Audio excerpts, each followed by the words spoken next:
unlimited fucking money. This shit's crazy. Every time they're just signing new shit for like 40, 50 million. Boom. Hey, yeah, they're trying to make shit shake. Boom. Jonah Jackson, bang. Drew Dahlman, bang. Deo, Go ahead. Last name. No, go. Give it a try. I'll try Deo Adeyingbo. Another, I saw like crazy. Yeah. A crazy amount of money. Grady Jarrett, bang. Like, they're just breaking everybody off. They're trying to get an O-line for... Upgrade for where the Bears were a year ago. And I like it. I mean, we've seen Poles be aggressive in trading up in the draft, in trading out in the draft, in taking a punter in the 4th round. Like, we've seen Poles be aggressive a lot of different ways. I like the idea, and it doesn't take a great football mind to watch the Chicago Bears last year and say, gosh, they got to get better at guard, center, and guard, right? Like, we all kind of understood that. But to be able to look at those needs and say, okay, we're going to go get high-impact players. You know, there's familiarity with Jonah Jackson and Ben Johnson. There is certainly Joe Thuney is a leader, a great player who gives you some versatility if you need it. And then Drew Dahlman, the top center in free agency. So I think the great thing coming out of this, and the way I look at this moving forward, is the Bears have checked off every need. You know, like we all do those, here are the Bears' top 5 needs headed into free agency. We all do those lists. They've checked them all off. And so at number 10 overall now in the 1st round, and with those 2 early 2nd round picks, there's a lot of flexibility to maybe even just go best player available at those spots. Amidst all the free agent frenzy and all of the news breaking, I came out when I saw Grady Jarrett sign with the Bears, and I put this on Twitter, X. Bears, my early pick for team that has improved the most this offseason. Grady Jarrett and Joe Thuney are very much needed veterans who still have plenty left in the tank. The Bears, take a look at this. Look at the Bears, what they've added in the last few days. They got our guy, Deo. They got Grady Jarrett. They got Drew Dahlman. They got, of course, Jonah Jackson from the trade, and they got Joe Thuney. So, as simple as that. Since the end of the 2024 season, go back to the first week of January, nobody has improved more than the Chicago Bears. Are we in with that statement, or are we out? Kyle Brandt, I start with you, our former Chicago resident who now lives here in New York. I'm in, and I'm out on apologizing for it. Let me guess, Peter. You put that out, and you got a lot of replies about off-season championships, and that's 3 years in a row. 3 years in a row, off-season championships. I'm in on it because of how it's built. It is not another wide receiver, another running back. I see 2 guards. I see a center. I see a defensive tackle, and I see a defensive end. And this is for Ben Johnson, who is allegedly all about trick plays and nonsense and throwing. No. From the inside out. And I refuse to apologize for it. Guys, every team that is adding new players, I don't care if you're the worst team or the best team, be excited, be positive, be optimistic about it. I hate the people who say, I don't care what you're doing this season. Don't tell me I can't be excited about the nachos just because the enchiladas haven't come yet. I like the nachos. This is the appetizer to the season, and they're adding a lot of players. And if you watch the Bears last year, they were not bad. They were broken. They could not function as a football team on offense or defense because of the big uglies. And Ben Johnson says, give me this thing. Guard, defensive tackle, another guard, a center. I love how they did it. You can add wideouts, you can add quarterbacks. They needed to add neither. They added what they needed, and I love it, and I think they're greatly improved. You guys ready? PFF. Bears. A, the Bears are embarking on a new path in the right way. ESPN.com. Chicago Bears, B+. USA Today, Bears, A+. Wow. Bleacher Report, Bears, A+. Chicago seems to have learned from its mistakes. Sporting News, B+. Sports Illustrated, A. Okay. You guys know what those are? Are those last year's Those grades? are last year's off-season grades No, they were not. for the Chicago Bears. Every last one of them.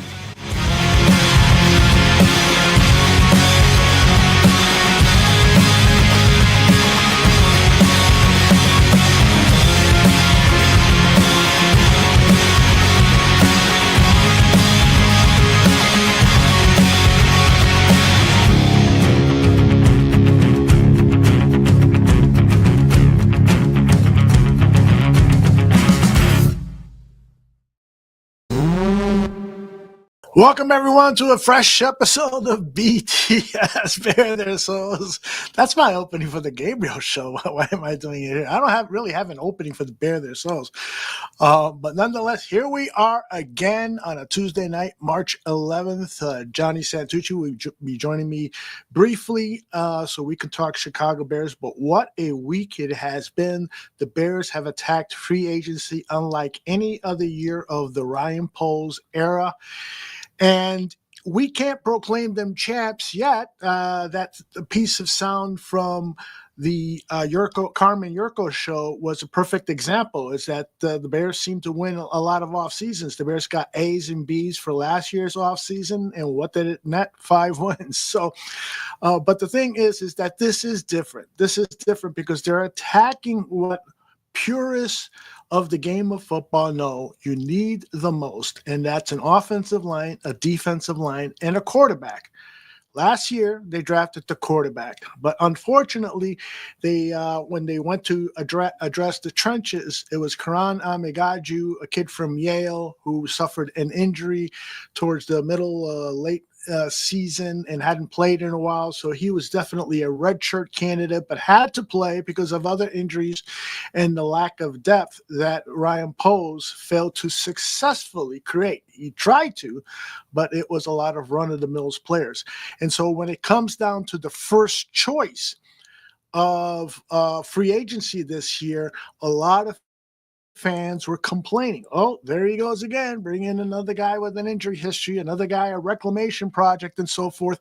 So there was not a consensus on Jonah Jackson, the Bears' first acquisition, and that was via trade, not free agency. But there was some fans who started to carefully think that and look into Jonah Jackson's career and learned, of course, that he had played with Ben Johnson with Detroit and had some excellent seasons. I believe was an alternate Pro Bowl player in one of the seasons under Johnson. He had 2 seasons under Johnson, and the guy was playing at such a high level that he ended up signing a contract with the Rams as the 3rd most expensive free agent guard acquired last season. So they clearly believed in him, but he suffered an injury and then another one, and then they moved him to center, and then, it just all the wheels fell apart. And because the Rams had successfully identified the depth at the offensive line in their position, Jonah Jackson became expendable. It's not like they wanted to get rid of him because he was a bad player. It was simply because they had less expensive options to replace Jonah Jackson, and they wanted to attack some other areas of need with big money. Hence the acquisition at wide receiver of Devontae Adams, and that should put the Rams in a very special place in the 2025 season. Tooch, when you're ready, give me a thumbs up, all right, brother? Tooch is getting prepared. He's got what I am sure is going to be an outstanding Bare Their Souls presentation, and it's nice that he starts it now towards the middle of the show since we've moved the show back to 9 p.m. We got people coming in. We got about 60 people across our 3 platforms, X. I think we're having some problems with X. I just see an exclamation mark there, so we're getting them through Facebook and YouTube. Thank you, one and all. I have asked you all to in the comments section, if you want to participate in this, please, now is the time for mock drafts, right? As we get closer and further away from the major part of free agency, now's the time to start doing your mock draft. So in the chat, if you want to put down, first rounder, whoever your pick is, and then we got picks 39 and 41. Put those picks in. You don't have to go further than that. I'd love to get a sense, and Tooch would too, of what you're thinking of for the draft now that he being Ryan Poles has addressed some particular areas of need in the in free agency. So here he is now. He's so adorable looking. I feel like pinching his cheeks every time I see him. His name is John Santucci. We know him as the Tooch. We know him as a handicapper, a weekend sports betting tips. We also know a little bit about his porn career, which he has tried to keep secret here. But we won't let him get away with it. Johnny Santucci, how are you, my man? I'm doing good, Aldo. How are you doing? I'm doing good. I got a long nap in today, so I felt a little guilty because I was late. I was like, Aldo might be sleeping or he's dead. So I was like, I don't see a stream in there. Maybe he forgot about a show tonight, or I refreshed. I don't know. Was did you build it later? I built it about 30 minutes ago. Okay, so I was like looking at him like I don't see anything. Yeah, I fell asleep. Check it out. I was watching Jack Reacher, and it's an excellent show. But because I was so tired, by episode 3, I started to doze off, and my wife says, "Yeah, I just turned it off. We're keeping so suddenly." So, but yeah, Jack Reacher looked like season 3 is outstanding. It starts off with this great freaking action scene, and then it goes back to fill you in on what happened in that action scene, because Jack Reacher is acting a little weird, but now you start to understand, and then the series just takes off with another great story. Season 3, you really need to watch it. It's much better than the Tom Cruise movie, in my opinion. Right, Tooch? Yeah. I mean, I had read some negative reviews about season 3, and I started watching. I'm like, what the hell are they talking about? It's really good. It's a standard Jack Reacher, prime series, just as good as the other 2 seasons. Hey, I'm sorry for not paying attention to what you're saying, although I did hear that it's not as good. I'm being told that I'm freezing. Do you see my image freezing? A little bit. All right, yeah, a little bit. Let me do this instead. Hold on. It's like buffering a little bit.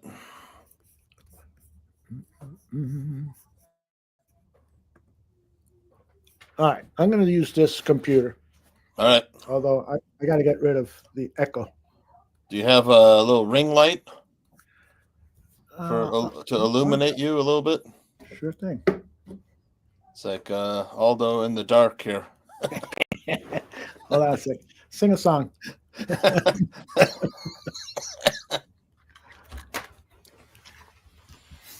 Yeah, getting ready for a little Bears state of affairs here. Roll it out. How are the Barflies doing tonight? Are they psyched for this off season, man? They got to be pretty excited. Let's see. I'm trying to look for some comments over here. Let's see what Cliffy's up to here. Better? Yeah, much better. Yeah, sounds good. Looks good. I don't know if I need these headsets. Let me see. Sounded good. Looking good. One last thing. Oh, if I need these headsets. Let me see. Sounded good.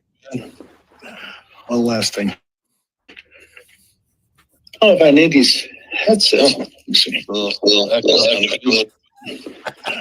last thing. Whatever you did there, I don't know, made it worse. Go back to that right before that one.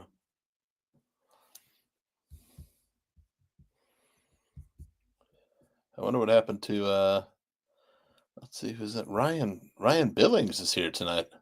My buddy. Yep, Paradise. You're muted though. I don't know. We can't hear you. Ryan Billings is here there tonight. You go. My buddy. I'm on echo. Paradise. You're muted though. I don't know. Better?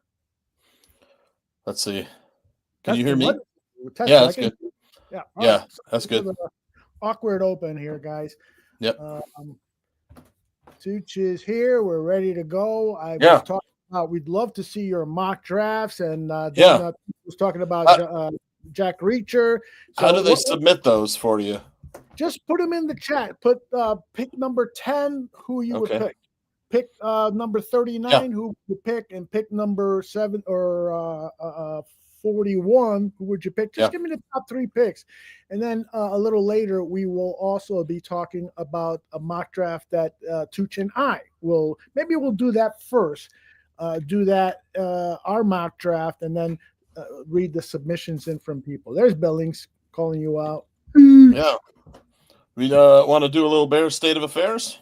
We certainly do, of course. Right. And just for those who have joined us for the first time. Fire off some conversation.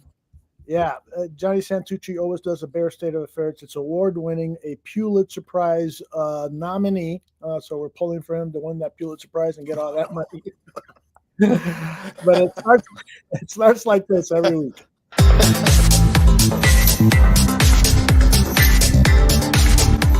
Everyone on this show's a dog and a loser. Not John. He's the best, except for me. Except for me.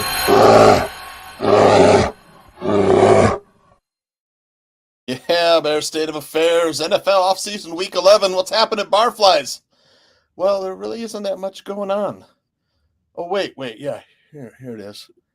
Yeah, Bears fans are the most heartbroken in the NFL. Yeah, study finds Bears fans are the most heartbroken in the NFL. Yeah, I guess we're more depressed than the Jaguars and the Jets. I'm not going to debate them on this, though, although because generally speaking, it's pretty hard to disagree with. Yeah, I agree.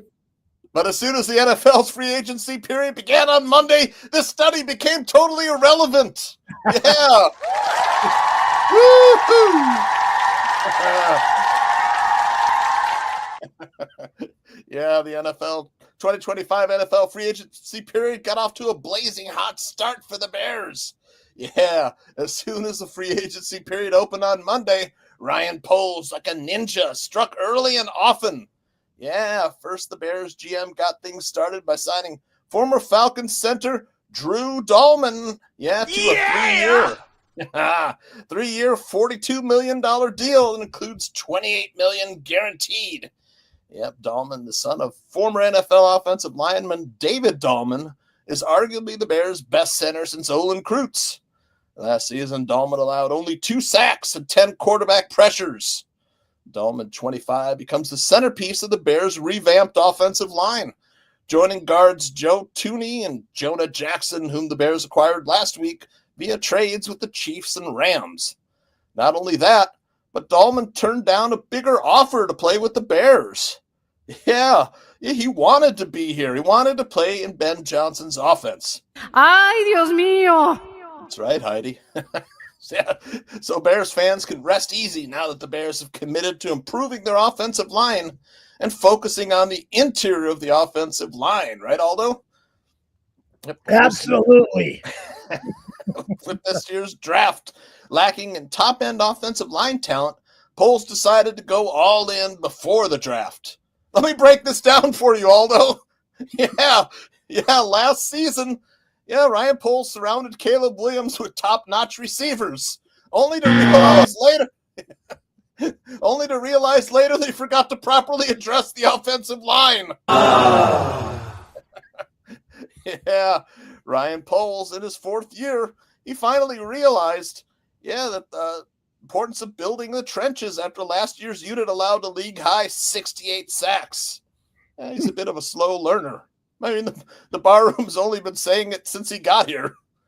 And in any case, no one's happier with the Bears offseason than Caleb Williams.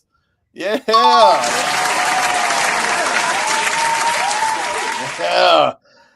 Yeah, but Poles wasn't finished. After signing Drew Dahlman, he set out to strengthen the defensive line, signing former Colts defensive end Dayo Odeyingbo to a 3-year, $48 million contract. Yeah, the 25-year-old pass rusher is the perfect fit for Dennis Allen's defense at 6'6", 286 pounds. Plus, he can rush off the edge, bump inside a defensive tackle, and create the mismatches that Dennis Allen likes to exploit. Last season, Odeyingbo had 3 sacks, but he had 42 pressures and 17 quarterback hits. I love it. That's right. And in 2023, though, he had 8 sacks. He'll line up opposite Montez Sweat and hopefully become another player and hopefully deliver on his tremendous upside. But you know what this means, Barflies? Along with recently re-signed Bears linebacker Amen Ogbongbemiga, Dayo Odeyingbo becomes another player whose name the barkeeper can't pronounce.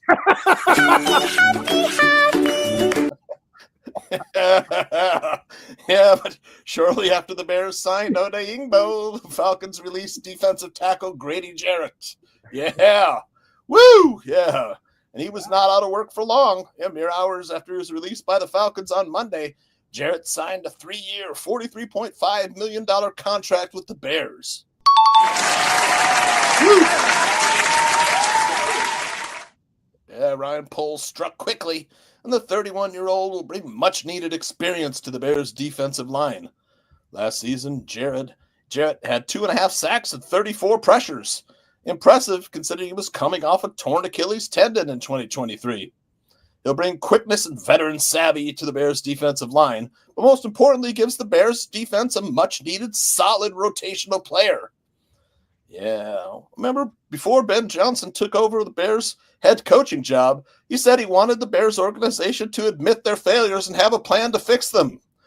Now, hear me out on this, Aldo. The Bears have had a lot of failures the past several decades, so it's difficult to say which failure Johnson was talking about. Yeah. How true.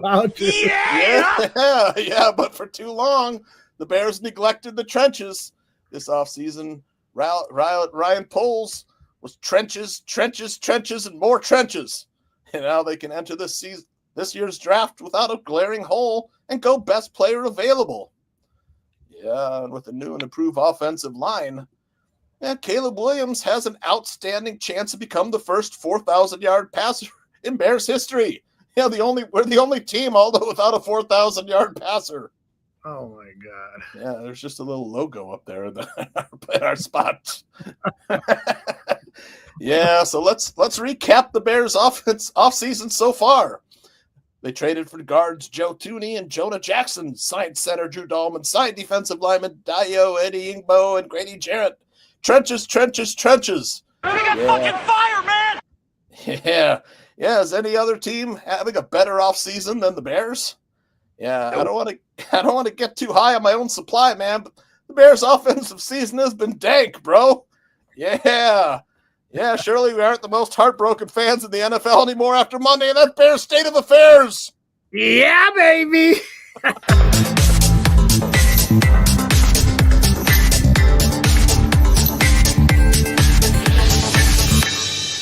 We're finished talking. Yeah. Well, you were right about everything, including the pronunciation of those names. I mean, can't these guys they should just change their names so fans can pronounce their names better. Yes, please. Oda Ingbo should be like Joe Smith. Right? Yeah, help the jersey makers too, because they'll have less letters to use. I don't know, man. I thought for a minute we would sign, like Khalil Mack and Dan Aguirre would be able to bring his Mack jersey out again, I had mine out that day, just in case, but I put it away. Well, I like that Oda Ingbo guy, man. That dude is a monster, man. He's big, fast, and mean, and there's a lot of potential there. If the Bears are banking on upside with a player like that, but I mean, Barrelissimo posted a lot of nice tape on Oda Ingbo and got me fired up. Yeah, I think you put it into really good context. So he had an Achilles injury in the 2023 season, it was?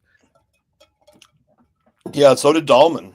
And so did Dahlman, right. Yep. So, when you look at particularly with Dale, when you look at the 2024 production and you see that the sack numbers aren't what you would like them to be, you've got to consider the fact that it usually takes a year and a half to become 100% cured from an Achilles injury. So what's exciting about Deo is that he is an ascending player as opposed to a Khalil Mack, who is a descending.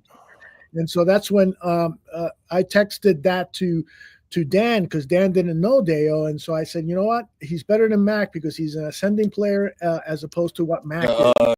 Grady Jarrett had the Achilles in 2023. I don't know about Deo. All right. Grady Jarrett did have the Achilles. Yep. My mistake. Okay. So what did Dale do in Indianapolis to get the reputation that he is an ascending player? Do you know? He had 8 sacks in 2023. So 2020 he came out of Vanderbilt, and he would have been a fairly high draft pick. The Packers were apparently eyeing, drafting him for their defensive line. And the Achilles injury, he had something. Yeah, he did have an injury.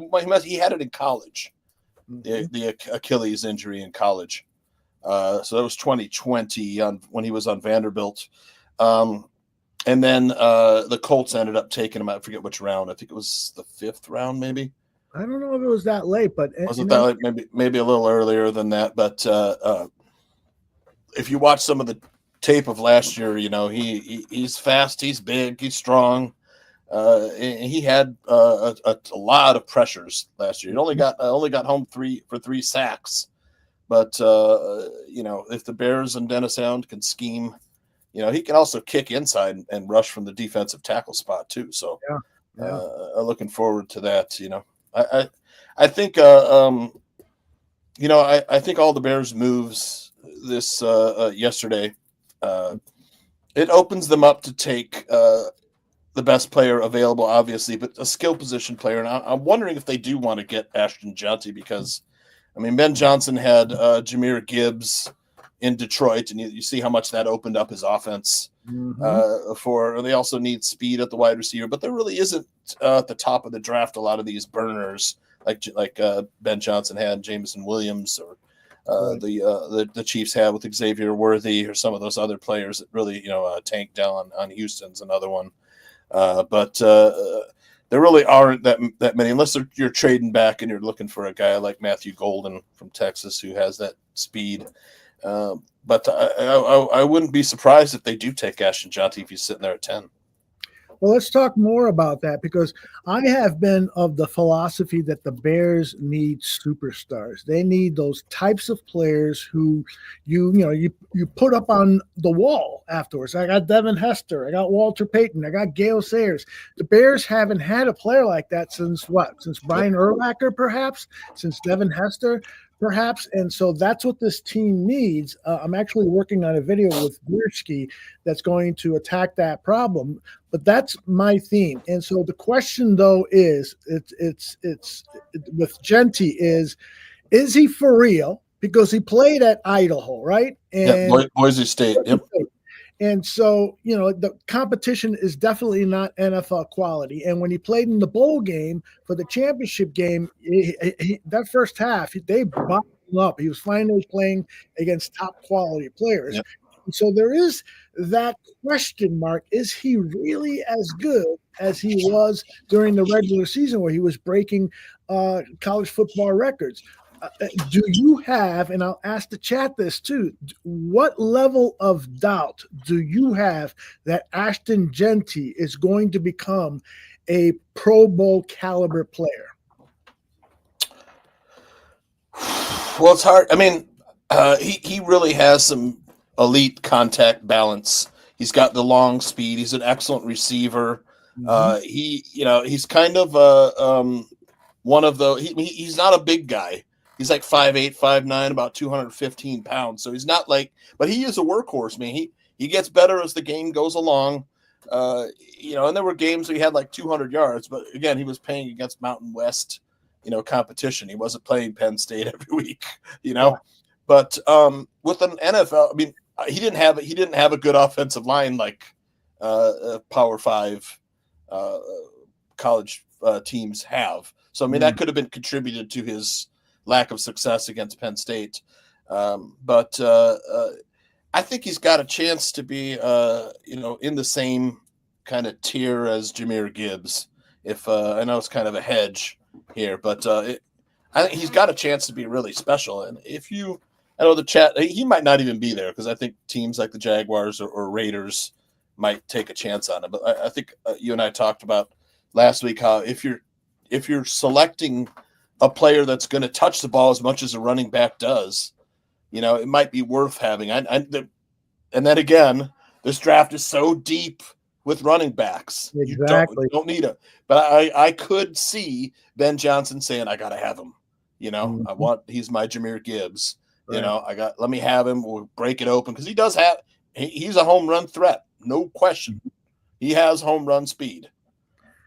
If I told you that the Bears are going to sign a free agent running back, somebody, I'm looking at the list here, Javonte Williams just re-signed with Denver, I believe, right? No, he went to who did he sign with? He signed with the Bills. Regardless, he's not available right now. let's say a guy like Alexander Matson. If I told you that they were going to do that, and in addition, draft a running back late, not a first round running back, but a second or third round running back, and there's going to be outstanding players available there. Would you be happy then going into camp with your 4 primary backs being DeAndre Swift, Alexander Mante, the rookie that they pick up, and Roshan Johnson? Would you be happy with that? I don't know if I'd be happy with it. I'd be okay, but I mean, you're talking about excitement for the season and putting butts in the seats and getting fans fired up. I mean, I could get behind a player like Ashton Johnson now. Now that he's done so much this offseason, filling a lot of holes. I mean, it's been basically all trenches. I know we signed a tight end, a blocking tight end that eliminates one spot, and we got rid of our long snapper who wasn't a problem, but we signed another one who hopefully isn't going to be a problem. Exactly. But other than that, we signed a bunch of our safeties back. So he's covering his bases at safety. Yeah. I still think at the top, I always consider the positions at top of the draft, first round, or left tackle. Which is a position of need because you don't know how well Braxton Jones is going to be after his injury, and he hasn't been fantastic. He's kind of more in the Charles Leno tier, solid but unspectacular. And then quarterback, cornerback is a top. You can really get a lockdown corner. Absolutely. And then blue chip players like edge rusher. And I would consider guys like Tyler Warren and Ashton Jeanty as blue chip players. So, I would agree. I'm okay with them taking a blue chip player, but if they're going to hedge and do the safe thing, then you're talking about either taking Kelvin Banks at left tackle, who can fill in there if Braxton Jones isn't ready. I think he could step in and play some left tackle. He's not bad. He got a chance to be pretty good. Or they trade back and they grab someone like Josh Simmons. Or even in the second round, Josh Connerly from Oregon's got a potential to be pretty good. I've watched some of him too, and he really ain't bad. He's got a chance to be pretty good too. He's got the weight, he's got the good feet. If I were ranking the top NFL or left tackles, you got to put Banks and Simmons at the top, but I might throw Connerly in there too. I know he got smoked a little bit at the Senior Bowl practices against Mike Green, but I think that he just had a bad day. I think the talent is there for him. So I could see him going left tackle. But, man, Ashton Johnson would be an electric selection. Yeah, he certainly would. And it's I was against it, although you and I were both against it. I'm starting to open up a little bit to it. But I am entertaining the thought more. Absolutely. And I'm entertaining the thought more that J2K has been crusading for, which is the left tackle, Josh Simmons, who is coming off of a major injury, but people say that he should be able to participate in his pro day, which is coming up, I think, in 2 or 3 weeks. So his rehabilitation is going to be important, I think. And what the doctors say when they examine the knee is going to be important. I still have a little bit of a problem with Josh Simmons because he has only played at an elite level for about 6 or 7 games, those first 6, 7. Prior to that, I forgot what college he was at before he transferred to Ohio. I want to say he was at San Diego State. Yeah, I think you're right. San Diego State, there were a lot of penalties, and those penalties and problems continued in his first year at Ohio State, and then he seemed to put it all together. He was just a monster playing that left tackle for those 6 games. Just absolutely looked like he could be a top 5 pick, maybe top 3 pick, because he was so dominating. But the injury now gives me a lot of pause. And the one thing that Ryan Poles should not do is draft an injured player like a Karan Ahmedgadji and like other players that have been acquired by the Chicago Bears. Larry Ogunjobi. Thank you. I know. That's why if I was throwing money down on what Ryan Poles would do, I would say he would be against drafting Josh Simmons. Yeah, he would go with the safer pick like Kelvin Banks or Josh Connerly. One thing about Kelvin Banks is that he got better all 3 years. He was he's an ascending player. He does withstand. He learned over the 3 years how to absorb the bull rush. Trapper keeper, I do like Armand Membo is incredible, but I mean he's very raw. He's raw. More of a right tackle at this moment in time. Could he play left tackle? I think he'd be pretty good left tackle, man. Yeah, because his foot movement is beautiful. Yep, beautiful. And he's what, like 6'3", 6'4", but his arms are quite long. They're like 34 inches. Yes, I longer think, than Josh Simmons, as J2K pointed out, that he was disappointed when he saw Simmons' arms were only 33. Membo's arms are a bit longer, and that's huge for that position, that outside tackle position. Yeah, 33 isn't bad. I mean, that's like what the bare minimum. When you start getting to 32 and below, it's like, I mean, we don't know how long Will Campbell's arms are. I don't think his arms weren't measured. I don't think we'll know until pro day. Okay. But he's rumored to have shorter arms. But I mean, if you watch Will Campbell's tape, he held up pretty good against, rushers. He's got good feet. He's good student of the game, high football IQ. It's just he's got a little growing to do. But could you throw Will Campbell in at left tackle right off the bat? I think you probably could. Interesting thought. I'm a little worried about Will Campbell. I love the guy's personality. I love his grit. I love his playing style. But I still think a top 10 pick for Will Campbell is a little too rich. Victor Perez, thank you very much. He says the Ohio State Pro Day is March 26th, a big day. Yeah, and I am of the opinion now. I want to address this from Cliff. Gentry's floor is a solid running back one. Ceiling is Barry Sanders. I wanted to say Barry Sanders, but I want people to attack me.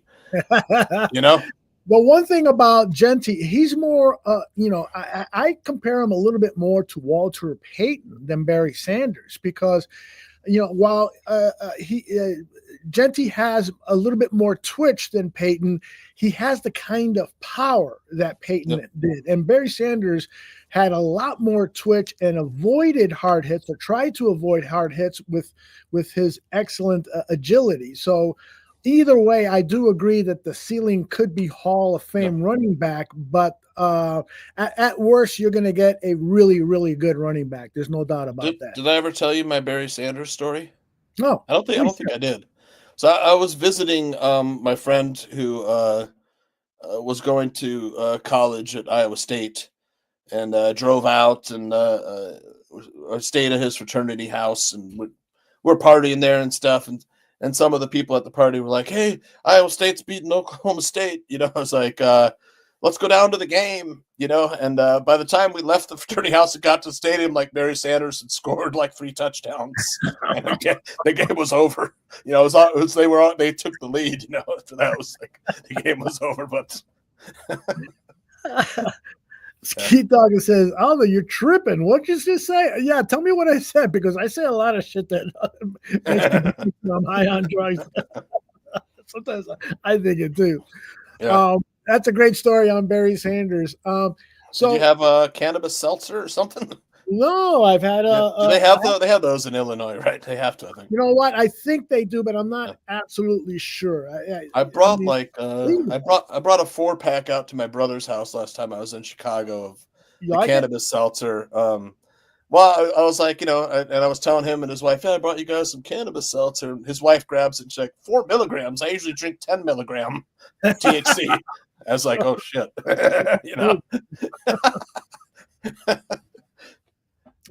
pretty good though. It's very nice. One of them is just like, happy time. Yeah, there you go. That's what you want. You only need one. You get to like a very nice place. Nice buzz. Yeah. Exactly. Yeah. Now, one of the things that Greg Gabriel put out there on social media, and I totally agree with him, is that because the contracts for edge players is just off the roof, the Bears need to really invest heavily now in an edge player. So so it's still a need, right? And so in the first round at number 10, and I'll ask the chat this too. Do you see an edge player who is worthy of the number 10 pick? Because one of the other things that we've talked about on this show, and a lot of people have everywhere else, is trade down from 10, and then you're going to find players, get an additional draft pick, but you're also going to find players who are more suitable for the Bears, and because this draft is just made that way. There's just 3 or 4 potential superstar type players, and then from the 5th pick or 7th pick to the 27th pick, or even more, 37th pick, you're drafting starters, but they're probably not going to be outstanding players. So my question to this you, is why he signed Deo. Yes, absolutely, which is brilliant. I think it's a brilliant move. But if you bring in, now you already still have Booker, and I haven't given up on him and what he could potentially do. You're gonna watch a new guy on the field. His body is gonna now look like an NFL body. Yep, you still have Austin Booker. Right, you still have Booker, but I do think if there is somebody first round worthy, the Bears have to seriously consider. So, and we did a show. They re-signed Daniel Hardy. That's right. The edge rusher from special teams player, and has shown special teams player. Yeah, he's got the juice also to come in and create some havoc, a play here or there, but not definitely a more than 20, 30 snap guy. Abdul Carter is the top edge, but after that, it's kind of, to me, this is what it seems like. After Abdul Carter, there just isn't anybody. That's for sure. Mm-hmm. I agree with that. There isn't anybody. This is why I like your idea of trading up for him. If he gets to like 5 or 6, if he falls to like 5 or 6, then you could try trading up for him. But with Abdul Carter, it's a shame that he got the little injury and stuff. I don't know if it'll affect him all. He probably won't get past 3 because there's a lot of edge rushers who are like projection. It's probably better to take a stab at one in the second round, because you're probably not that far of a drop off from grabbing a guy in the first round. But aside from Abdul Carter, I think the guy like that you would spend a top 10 pick on would be James Pierce of Tennessee. He needs a little weight. He's more of like a Leonard Floyd player, and he's probably just going to be a situational pass rusher. He's not going to start. He's not going to be in on first and second downs. But Michael Williams is a guy who kind of is a little bigger. He's young. He's like 21 years old. He's the Georgia defensive end. He didn't have a ton, like the 2 guys from Texas A&M. They didn't have a ton of production, but they're projected to be better NFL players, like Michael Williams too. So if you're thinking, about those guys, about an edge rusher at 10. I mean, James Pierce had like 17 or 18 sacks or something. I mean, the production was there. I don't look up how many sacks he had. No, he had 8 sacks. But yeah. But go ahead, please. Sorry, Abdul Carter had 12, but Carter's a little bit bigger guy. He's like 6'3", 260. Yeah, Dennis Allen prefers big defensive ends. However, for a situational guy on third down, that's going to give you, obvious passing downs. It's just going to give you the speed and the bend and the ability to bend the edge and get to the quarterback. You might want to draft one of those guys. Because Bears don't have one. Mm-hmm. Yeah, that's the thing about. Yep. And Dennis Allen does like a defensive ends who can set the edge. Yep.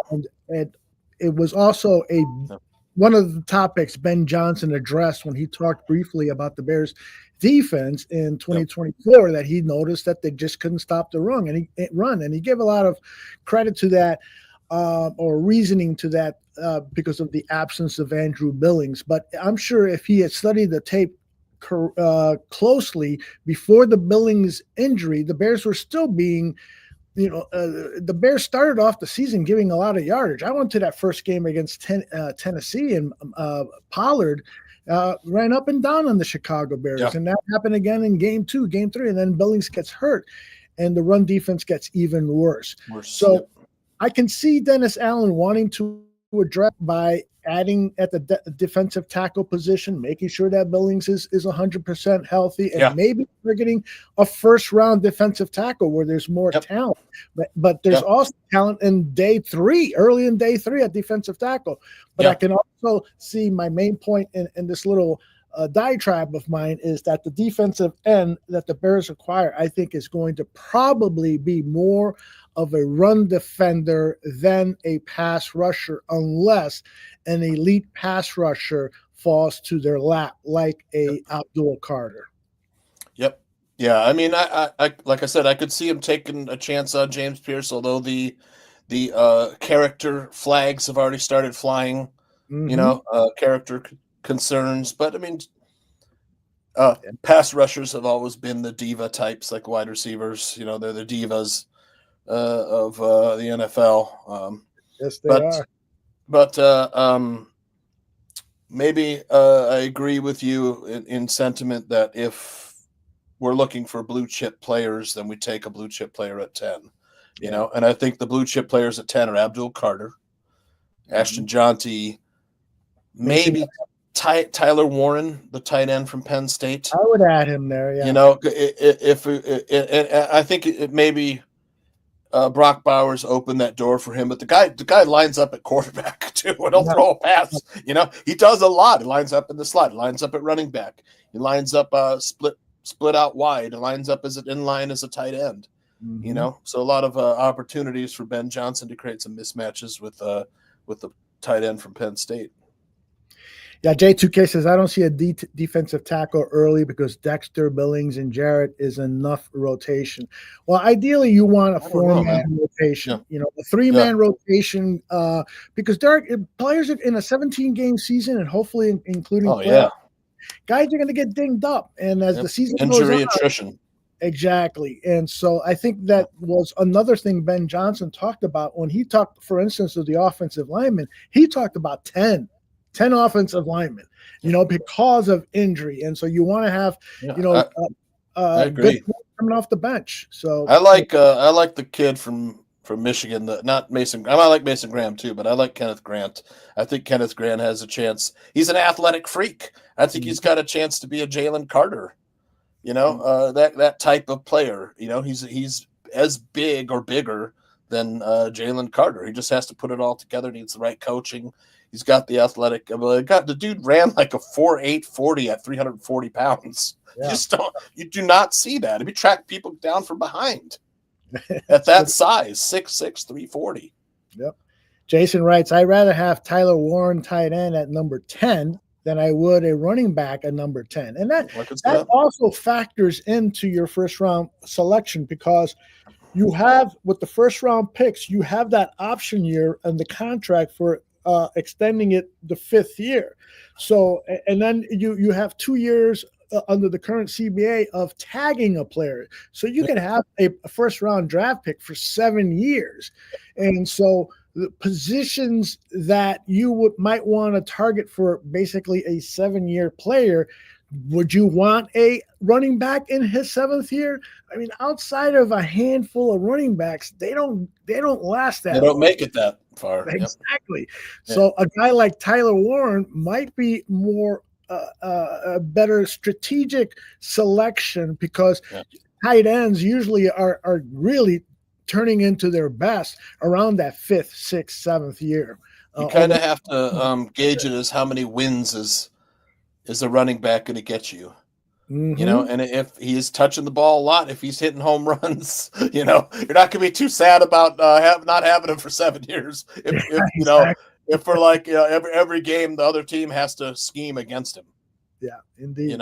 But Bear Truth 9 says, although keep in mind that every draft is different in position value, and that Gibbs Bijan draft, the D-line talent was sparse. So just because they weren't early, you got to keep in mind every year is different. You're absolutely right. Fair point.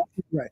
That there is that draft value chart that a lot of GMs use when thinking about trading draft picks, and overall number one pick is usually 300, I think, points or 3,000, and then it starts to reduce all the way down. By the time you get to round 7, the values are all zeros because 7th round picks usually don't result in impact players. Starters once in a while, yes, but I think that value chart, the smart GMs should be sitting down with their scouting staff and putting the value for that particular year's draft, because I heard Field Yates on the Yurko show today, Carmen Yurko show. He said that in this draft, the value in the 150th pick is starter. In last year's draft, the value of the 150th pick was a backup, because that's the difference in drafts. Now, last year, the top 10 picks were much higher regarded than this year's top 10 picks. Not to say that the top 10 are going to be terrible, but overall, when you're comparing the top 10 picks of last year and the top 10 picks of this year, the value was much higher last year. So I believe every draft is different. It has its own complexion. It has its own strengths and weaknesses from position to position. And so all that has to be taken into account, too, when you're making that very important selection. Now, the key thing is coming our way with a fucking winner in round 1 and winners, too, in those 2 second rounders. Yep.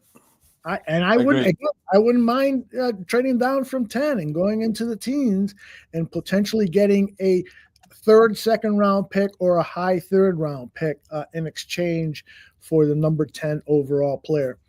Tooch, I want to share with you some of the stuff that people are writing, and I've asked people to submit their mock draft picks. Tooch and I are going to do one, and then we'd like to talk about yours. But here's been a couple of things that have been said. Cliff wrote, to think outside the box. Left tackle is supposed to be better in 2026. What if the Bears trade number 10 to a crappy team for next year's first rounder? What do you think, Tooch? Well, I mean, obviously it depends on what we'd get in return, but I could get behind that. I could too. Now, it's always difficult to identify who the crappy teams are, and then also have them agree to a trade, because they're probably figuring, well, we're going to be crappy this year, so we're going to get a really high draft pick. Yeah. So it's not that easy. Was it you were saying with Jack Sanborn could obviously come back on a smaller deal, on a bargain deal. The fact that was that his account that's bid farewell. I mean, it sounded to me like I don't know. Yeah. In any case, that leaves a hole at outside linebacker. Yes, it does. And that could be a position that they draft, whether early or late or middle of the draft. I don't know. There is some value at the top of the draft with guys like Jalen Walker and Jihad Campbell. Campbell, I think, right? Jihad Campbell. I think so. I forgot his name. But it could be a trade back, and they decide, Jihad Campbell. It could be a spot that they decide to trade back and target, second round or late first round. I don't know. I mean, Jalen Walker, you line him up in Sanborn's position, and it'll rush the passer on 3rd down. Rush the passer on 3rd down. The dude's a hell of a pass rusher.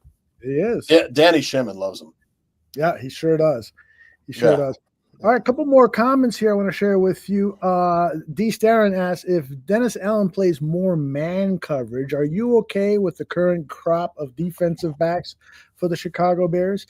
I mean, at the starting 3, you're talking about Jalen Johnson, who got the big contract. I think he's average annual value is $19 million plus. You got Kyler Gordon, who is on the final year of his contract and is eligible for a contract extension. I believe that is going to happen in the next couple of months or earlier. And then you've got Tyreek Stevenson as the other starter, who actually lost his job for a while because of self-discipline issues. Right. Those three guys on paper look pretty good, but I wouldn't mind looking at a replacement for Tyreek Stevenson because of his discipline problems. I think, Tooch. Yeah, I agree. Both the Michigan quarterbacks are pretty darn good, man. Mm-hmm. They're both for first. One of them's first round. One of them you probably get in the second round. But is it Will Johnson? That dude. Will Johnson, yes. Plug and play. Yeah. He's probably there. I mean, he's like the 5th overall player. If he drops to 10, I think Rand Poles is seriously going to consider taking Will Johnson. I mean, he's 6'2", runs a 4.39 40. Ooh.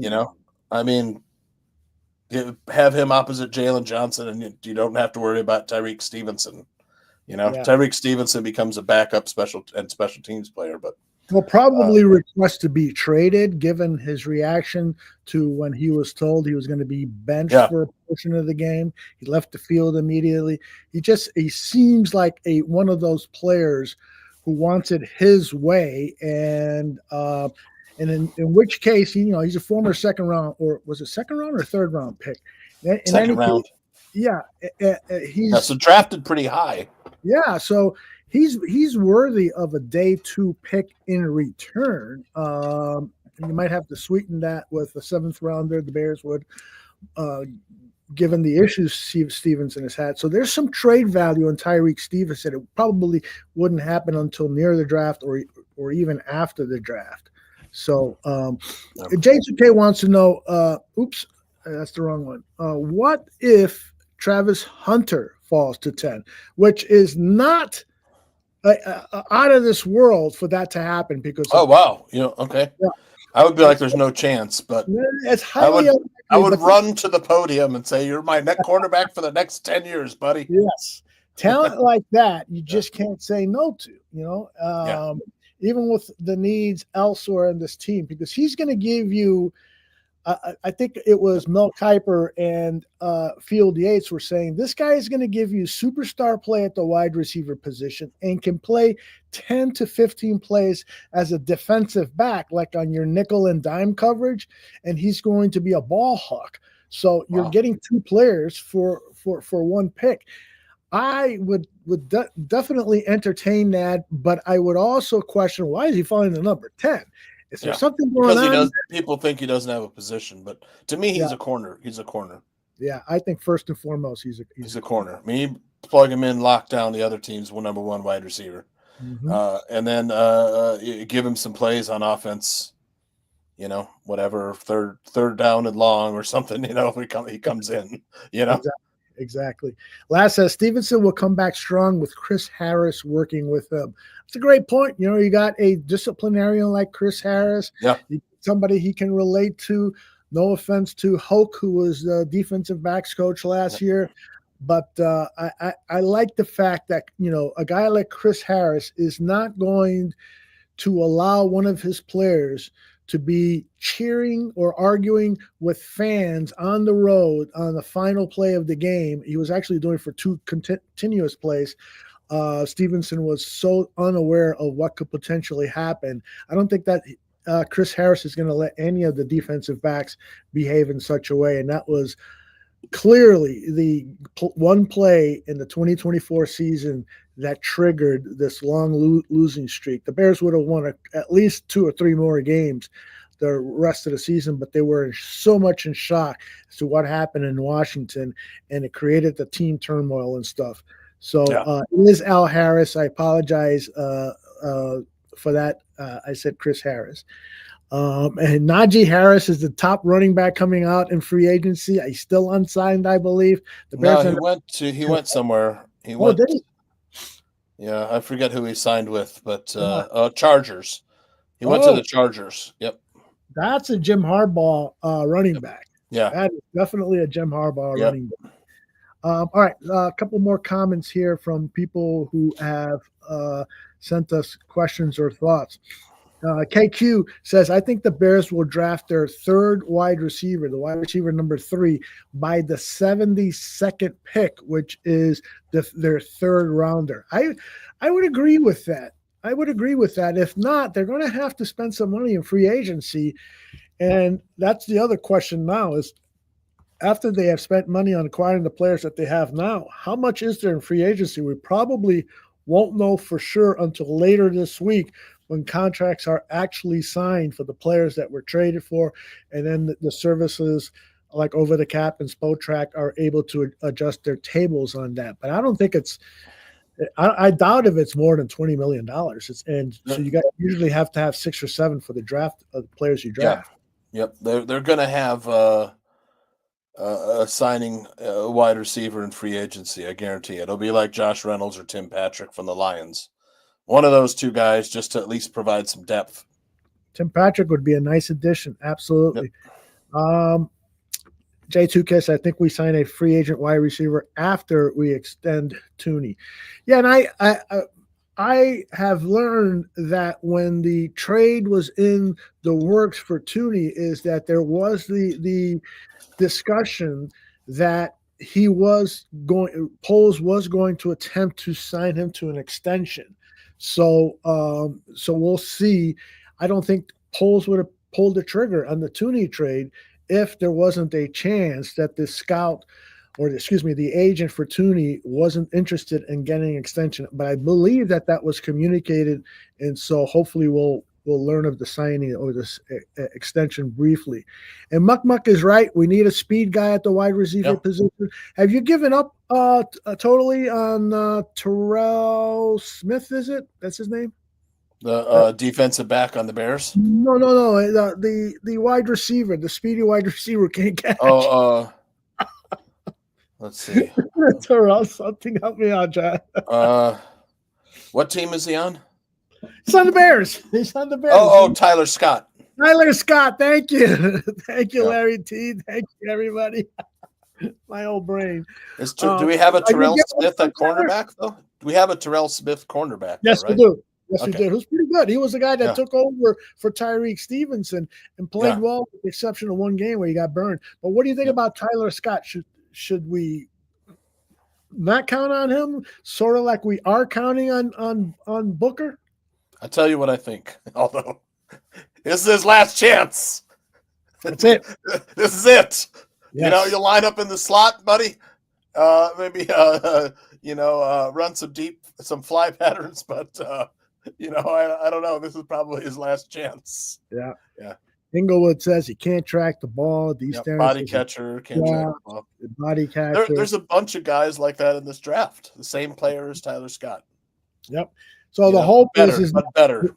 Right. The hope is that Randall, our new wide receivers coach, is going to unlock we'll get something out of him. Yeah, because the guy definitely has some talent. He can get open downfield, but he can't track the ball very well. Oh. Can a position coach help cure those things for a guy who's entering his third year as a pro? It's going to be tough. But Anthony's right though. He didn't really get a chance last year. Yeah. I mean, either he was in the doghouse or we didn't have the best coaches the past few years. That is true, but generally when guys don't get a chance, it's because how many years was Eberflus here? Eberflus was 2.5 years, right? Eberflus? Yes. Almost 3 years. Yeah. And then he got a nice Thanksgiving present from the Bears, pink slip. Yeah. Thanksgiving pink slip. Yeah. Right. I love the player that J2K just mentioned here, Jalen Lynn from Virginia Tech. Jalen Lane, yep. He's Tyler Scott, but he can actually come down with the ball. He can actually catch it. So. Yep. Laz and he's got one too. Mocked in 6th, 7th round, so he might be available. Isaiah Bond is a really fast, very explosive. Yes, and a good route runner. There's Iowa State Jalen Noel. Mm-hmm. He runs good routes, gets separation. He's a smaller guy. He's fast too. Yeah. What is it? Danny and somebody mentioned Kyle Williams from Washington, who's also a smaller guy like that.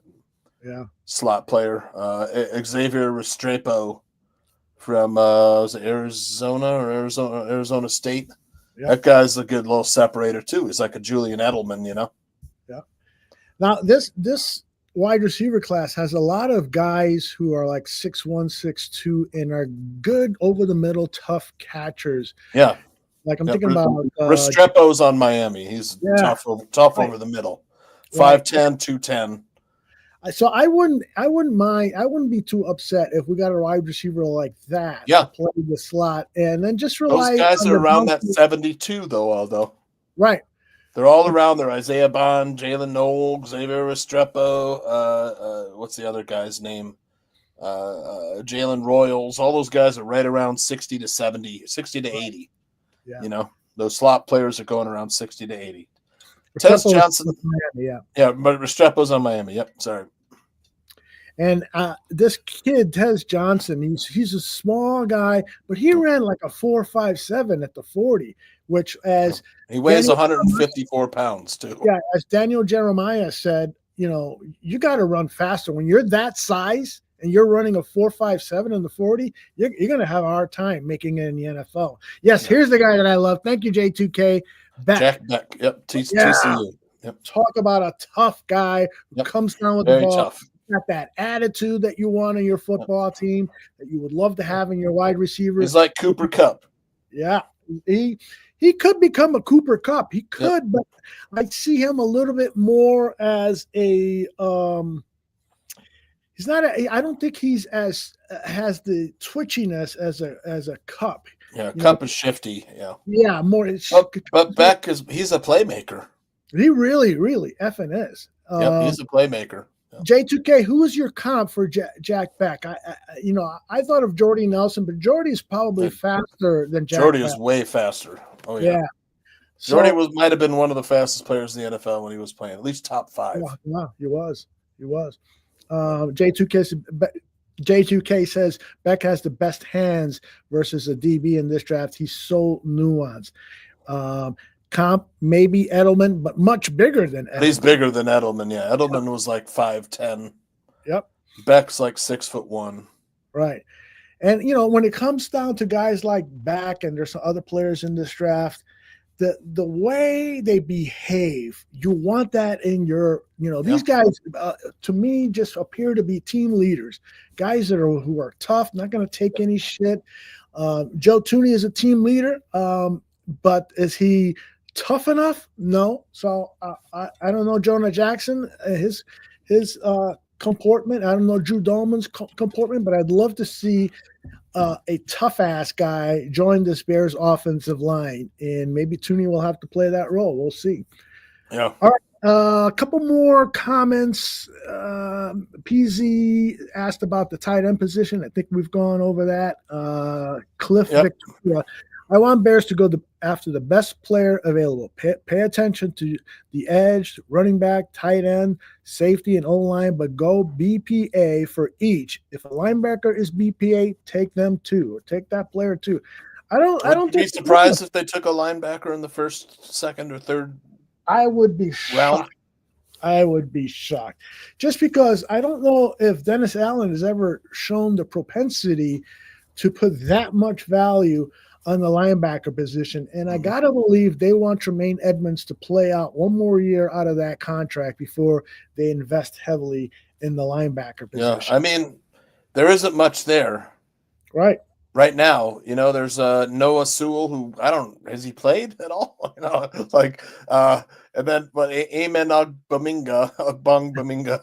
Yeah, you got role players now as the backup defensive backs, particularly now that Sanborn is gone, who could have, in my opinion, could have replaced Tremaine Edmonds, and you would not have seen a drop off, despite the fact that Edmonds is much a better athlete. So if I'm looking to see who's on the Bears roster right now at linebacker, we have Swayze Bozeman. He is a rookie from Southern Mississippi. I never heard of him. You got Tremaine Edmonds, TJ Edmonds, Amen Ogbongbemiga, Noah Sewell, and that's it. Yeah. There's nothing there. What happens if Jihad Campbell drops to 41, who you talked about earlier? I would say, I don't think he's going to make it out of the first round, but it's possible. It's possible. It's going to be a linebacker needy team that will draft him in the first round. No doubt about it.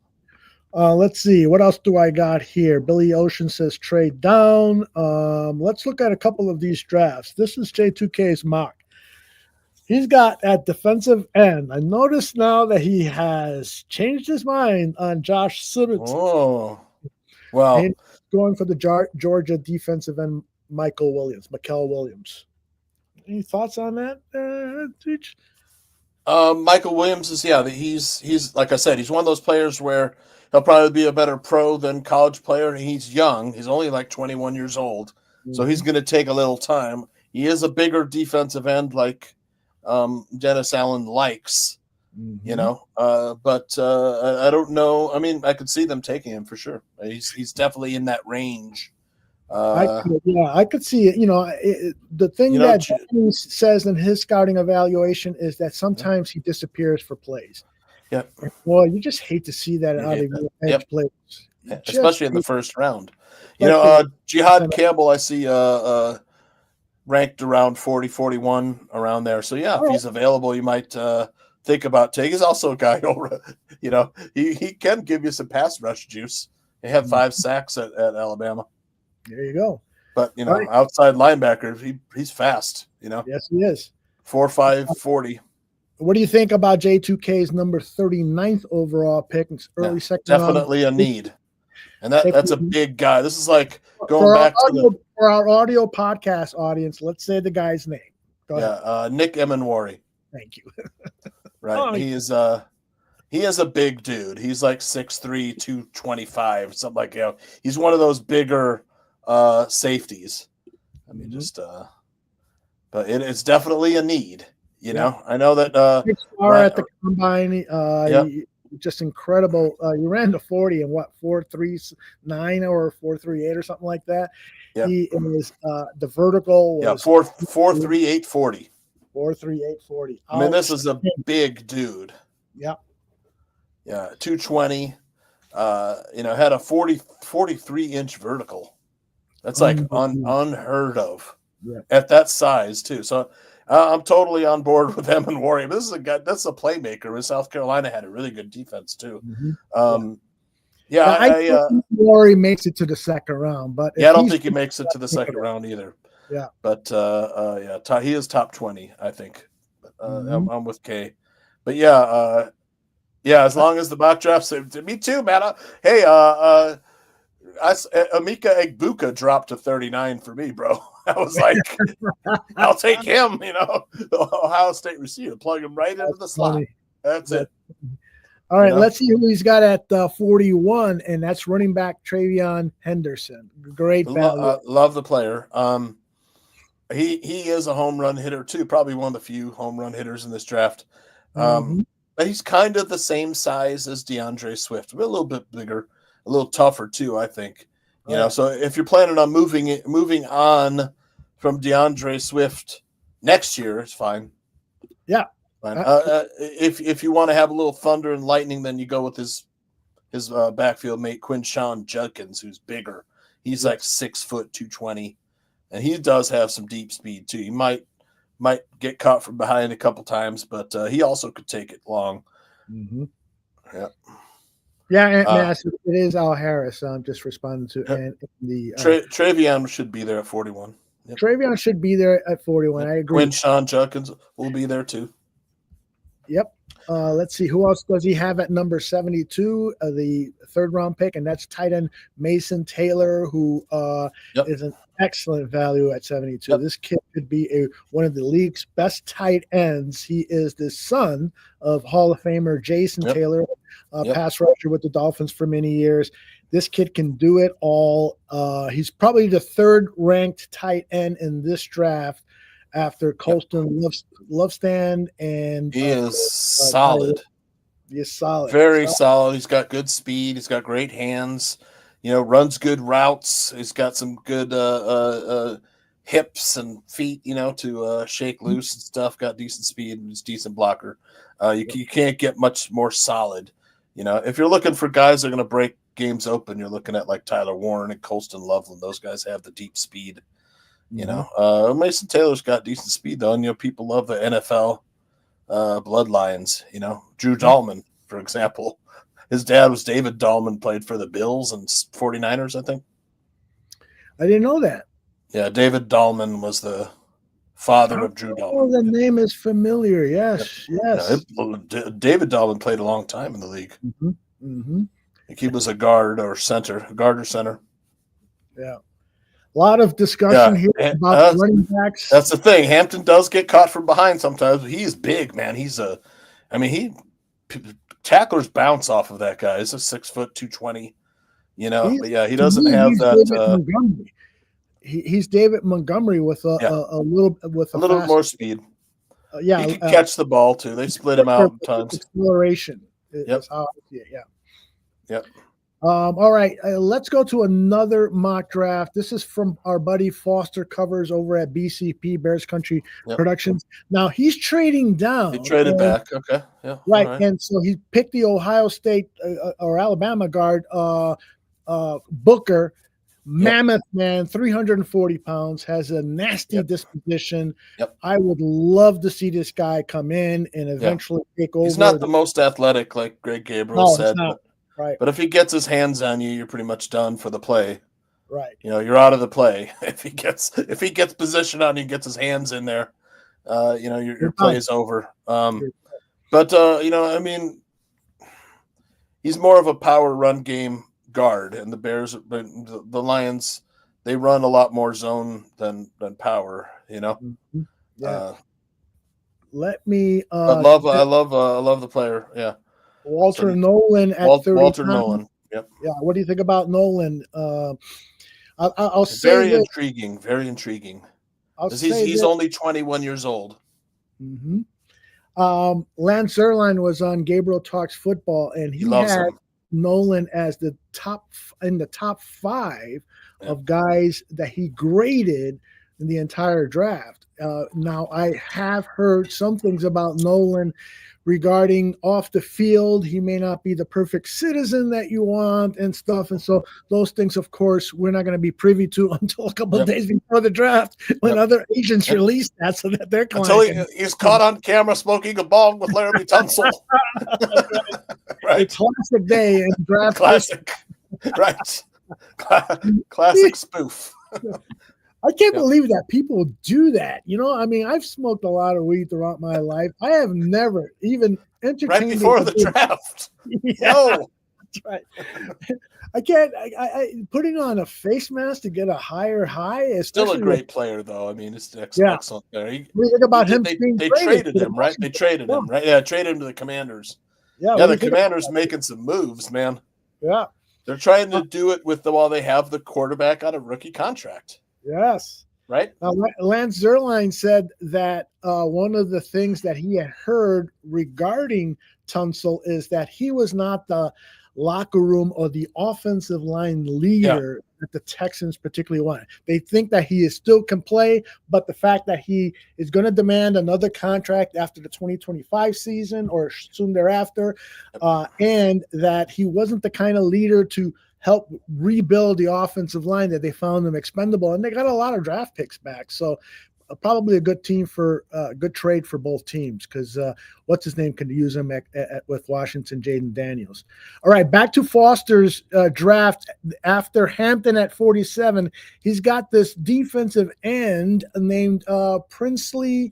I forgot his last name. Well, all we need is another guy whose name we can't pronounce, although.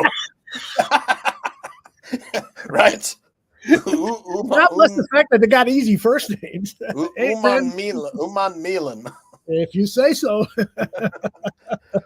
Good player. He never quits on the play. I don't think he'll be there at 63. Is that what it is? 63?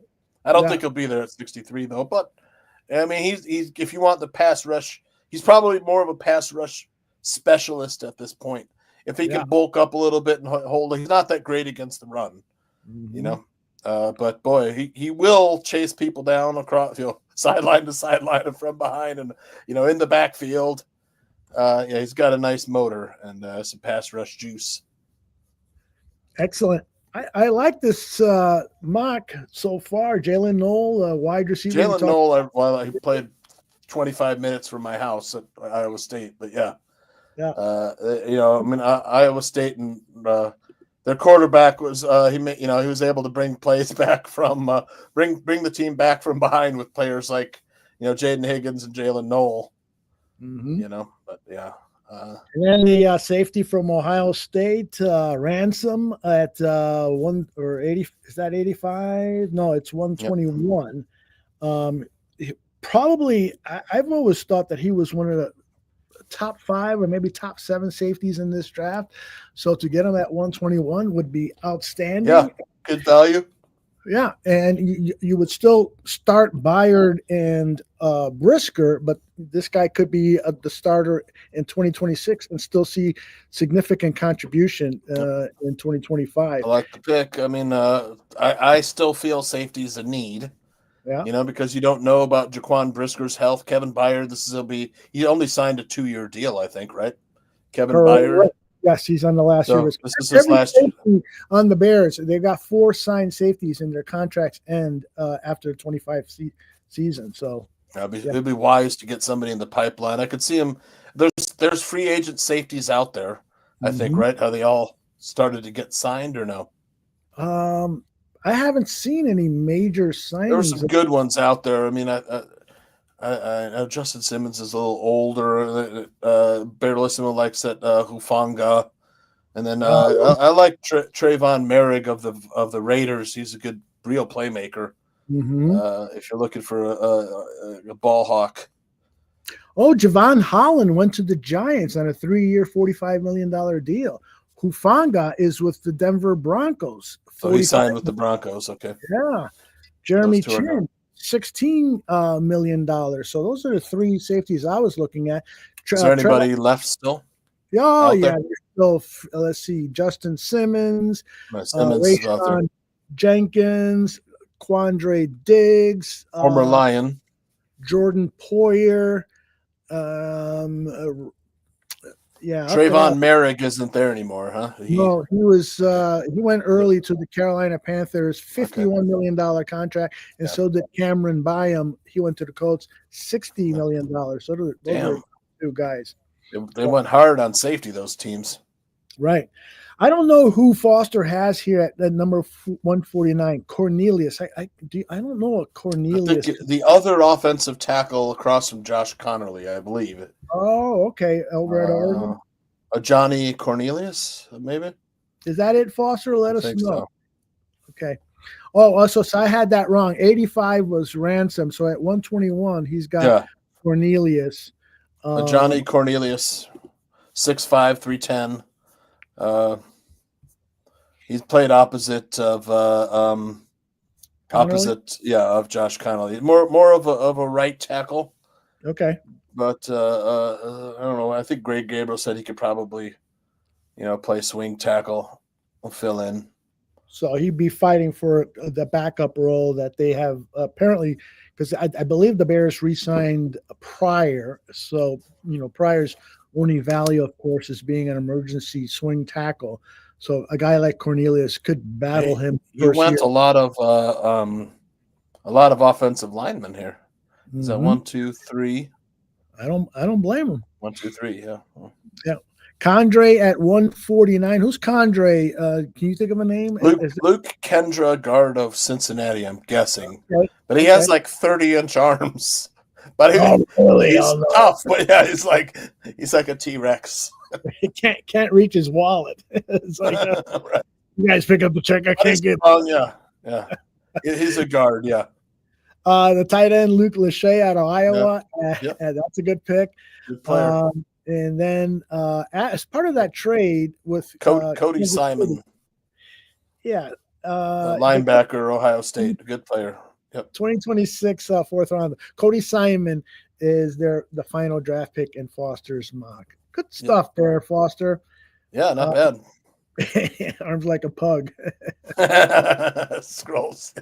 Yep, indeed. All right, let's see. Flex Diggs said earlier, no running back in round 1, please. We don't have the depth in our offensive lines yet, so it's hard to argue with that. But if Ben Johnson comes in, I know that's what I'm saying. Yeah, you said that earlier, right? He's like, you give back Ryan Poles. Did you see what I did with Jahmyr Gibbs? Yes, come on, exactly. This is my Jahmyr Gibbs.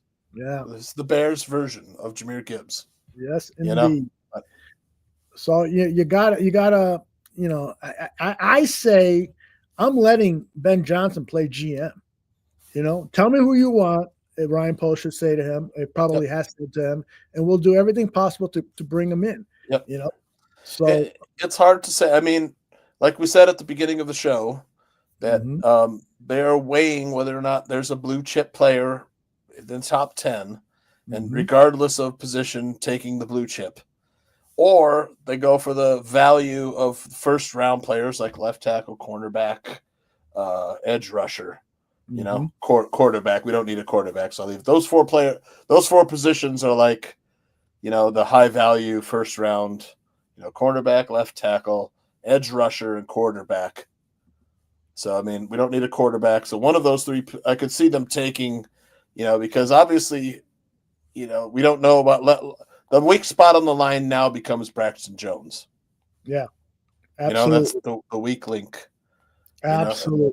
Yep. So it could be like, let's just grab Kelvin Banks, or Will Campbell, and just say, look, you two guys fight it out, or Braxton Jones isn't ready, and they just throw him in there, Banks or Campbell, and let Caleb Williams. Caleb Williams, he extends a lot of plays with his legs. So I mean, you don't have to have right away have to. Would it be nice to have the best left tackle in the league? Yeah, it'd be great. But we're not in that position this year. Bellissimo has joined the chat, and he's asked that he just did a mock draft with no trades. Yeah, and are we interested in it? And so I wrote back saying yes, and other people have wrote back saying yes. So hopefully he can. Does he type that? He might have sent it to me already in X. Okay, that would be awesome. Not yet, but he sent it to me in X. And so I've got Pro Network set up for our mock draft. Yeah. Let's see if we can get Bellissimo's first, and then we'll set up ours. Do you want to do trades in our mock? It's up to you. I mean, I'm not opposed to it. All right, well, we're going to do a 7-round mock, so let's just do one trade, okay? Okay. Let's do the limit. That way we can speed this thing up and not be here till 2 a.m. in the morning. Yeah. Yep. All right. I would love to get Bellissimo's first. So let me see if I have a decent one. A lot of talk about Amagaje in the chat and injuries and so forth. Listen, the injury that we have to be most concerned with right now is Braxton Jones. He had what was described by some as a terrible ankle injury to end the season, 2-3 games before the end of the season. So that means he hasn't been working out. And the biggest thing he needed to do was strengthen the lower part of his body so that he could handle the bull rushes, which have been a problem for him since he arrived at the Chicago Bears. So not being able to work on the biggest deficiency of his game is terrible. So he's not going to start the season. I highly doubt he will start the season at left tackle. So Karan Amagaje, step up, or we have to then. This is why I think that they're going to take a left tackle. Right off the bat, because that would leave you exposed.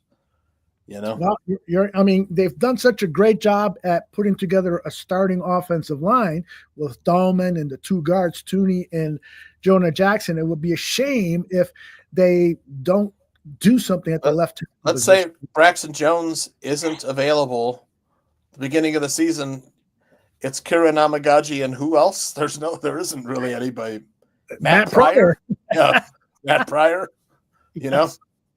So. It's in your inbox, Bellissimo says. Oh, okay. Yep. Hold on.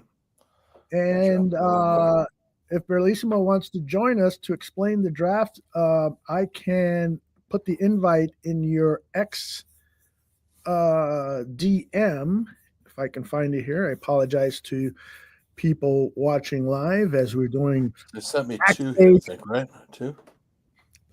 He didn't say how many. But knowing Bellissimo, he's got a bunch of them. Let's see. Bellissimo, my Bellissimo. I put the link in your DM, so if you want to pop in. I got it. Yep. All right. So Tooch is going to load that up, and I'm going to see. He's got a couple. Yeah. T3P podcast says, "Let's go, Genty at 10. The Bears would be exciting." Cliff is wondering if the Bears might still go after Kevin Zeitler. I doubt it now, but I wouldn't mind. He'd be a great interior offensive lineman backup at his age. How much does he want to play for Ben Johnson? How much does he believe the Bears could become a outstanding team? I mean, when this show started, we've got this 5-minute kind of pre-show segment where we put audio comments. And the first one that I put in, so I bet a lot of people missed it, was the St. Brown brothers. Amon-Ra St. Brown was almost crying. I mean, literally crying. The Bears have done so much. They got so much money. Getting all these beefs. They picked up this guy. They picked up guy. Wow. It sounded terrified. Let me see if I can find it just so I can. They lost Ben Johnson. They lost Aaron Glenn, right? Exactly. He's terrified as to what has gone on here. Let's see. Yeah. I don't think I can find it easily, but I'll try to find it before the end of the show. let me just do this. Hold on a second. Okay. I'm gonna re-rack the open and just play that one part.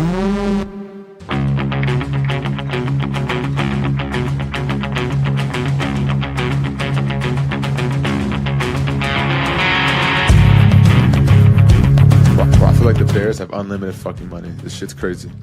Every time they're just signing new shit for like 40, 50 million. Boom. Hey, yeah, they're trying to make shit shake. Boom. Jonah Jackson, bang. Drew Dahlman, bang. Deo, Go ahead. Last name. No, go give it a try. Deo. You can't pronounce it either. Another, I saw or like the crazy, yeah, a crazy amount of money. They're terrified in Detroit. Yeah. Terrified. I love that. Thank you. I think it was Maddie who sent me that in my DMs. You guys got great tape that you find somewhere. Please send it to me. I'd love to share it with a bigger audience as well. So I got Barrelissimo's one he sent me. Okay. That would be a pretty nice draft. All right. I gotta complain a little bit about Kelvin Banks. Now he has traded down. Right. So that's good. Down to Kelvin. But, I'm still not totally convinced on Kelvin Banks. I hope Berlissimo, who studies tape a hell of a lot more than I do, I hope Berlissimo can join us. Yeah, he loves Kelvin Banks. He's the best left tackle out there. Explain to me why he loves Kelvin Banks so much, because I just am not seeing it, man. The grade Zabel's pretty good. Is more they projected inside, though. Yes, he's definitely had a lot of success at the guard position. At the Senior Bowl, they took a close look at him at center, and it appears that he could become a long-term answer at center, but he's not going to immediately become a center. Gray Zabel is a great to have on your team. A bit of a projection. Oh, gosh. Get rid of that graphic because we have him. It's 4:30 in the morning over there. I know. He's just waking up. There he is. Where is he? There he is. Bellissimo. Good morning, gents. Obviously, I can't speak. I can't speak too loud because it's very late at night here. So, right. Yeah. Connor. The first pick with Williams is, for me, he's Darnell right, but on the left. That's what it looks like on tape. That's what he plays like. Yep. Gray Zabel, he's not a tackle. I've got him as a guard stroke centre, but primarily centre. Kenneth Grant at there is far too much upside and not enough low side for me to not take him. I think he's going to be. I actually think he'll be better than his partner Mason Graham. He's got better length, better strength. Yep. Better length, better strength. Mason Graham's got actually quite short arms. He plays with he's incredibly strong and he can be a game wrecker, but things have to go his way a little bit too much. But Grant is constantly able to take on doubles, split them, and use his strength and length equally. He'll chase plays down from behind too. Full of effort. Connolly's okay, but Connolly's too much like Braxton Jones for me. Yep. He's got good length, but he doesn't use it effectively. So he's more of a project. Yep. Landon Jackson. The reason why I chose him was he's literally the prototype for the type of defensive end that we're now going after. Very similar to Deo Adeyingbo, who we've just signed. So in terms of his tape and in terms of what his strengths are and what he can do. Travion Henderson or Quinton Judkins, I don't think you can go wrong there. Kymon Rucker is probably my favourite defensive end. Harold Landry was my comp with Kymon Rucker when he was coming out. So, to get him in at 149 is just ridiculous.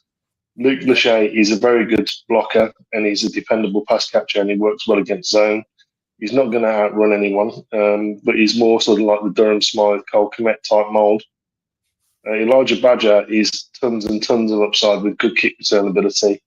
And Fentrell Cypress 3 is actually a very, very experienced cornerback who's a good tackler, dependable tackler, good in man, and above average instincts in zone. Just not a ton of production because the ball, typically speaking, didn't get thrown his way unless he was singled up. But Fentrell Cypress 3 is a guy with tons and tons of experience at Florida State. And obviously, a guy who's been dependable every single year has been there. To get him in 7 was just really value. And the other draft that I've done is 0 trades, but just to sort of show the difference with things we can get.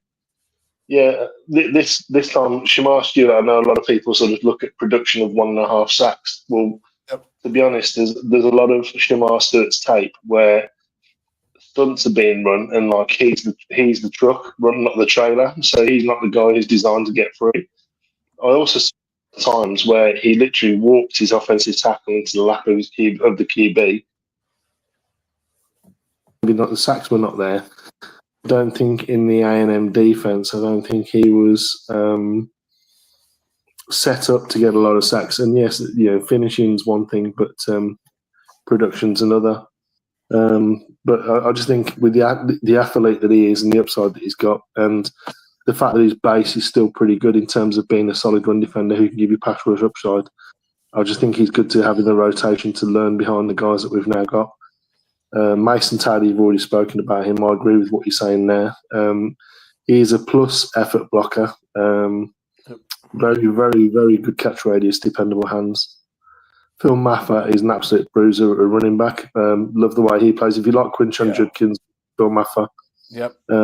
Patrick Jenkins at Tulane is a 3-tech, but a very productive one. Lots of upside with him. Xavier Trush, you can't really go wrong on the Georgia offensive line. He's massive. He's I love his attitude when he plays as well. You talk about a guard that wants to help his center or tackle finish people. He will go looking for work and he will put people on there. And he's a nasty, nasty dude, Xavier Trush. Could he play tackle too, you think? He's big, he's got the length. Right tackle, I think, not left. Yep. And he has played some right tackle at Georgia as well. So, and Shiloh Sanders, obviously good lineage, but in terms of production, he's more of a deep third safety, but he's a safety you could bring up as a nickel as well. Right. So we've been debating about Ashton Genty at 10, but I don't think he'll be there. No, but, no debate. No debate. Wouldn't do it. Okay. Could you see Ben Johnson saying, though, this is by Jahmyr Gibbs? No, because Janty is not the same sort of player. Janty is more of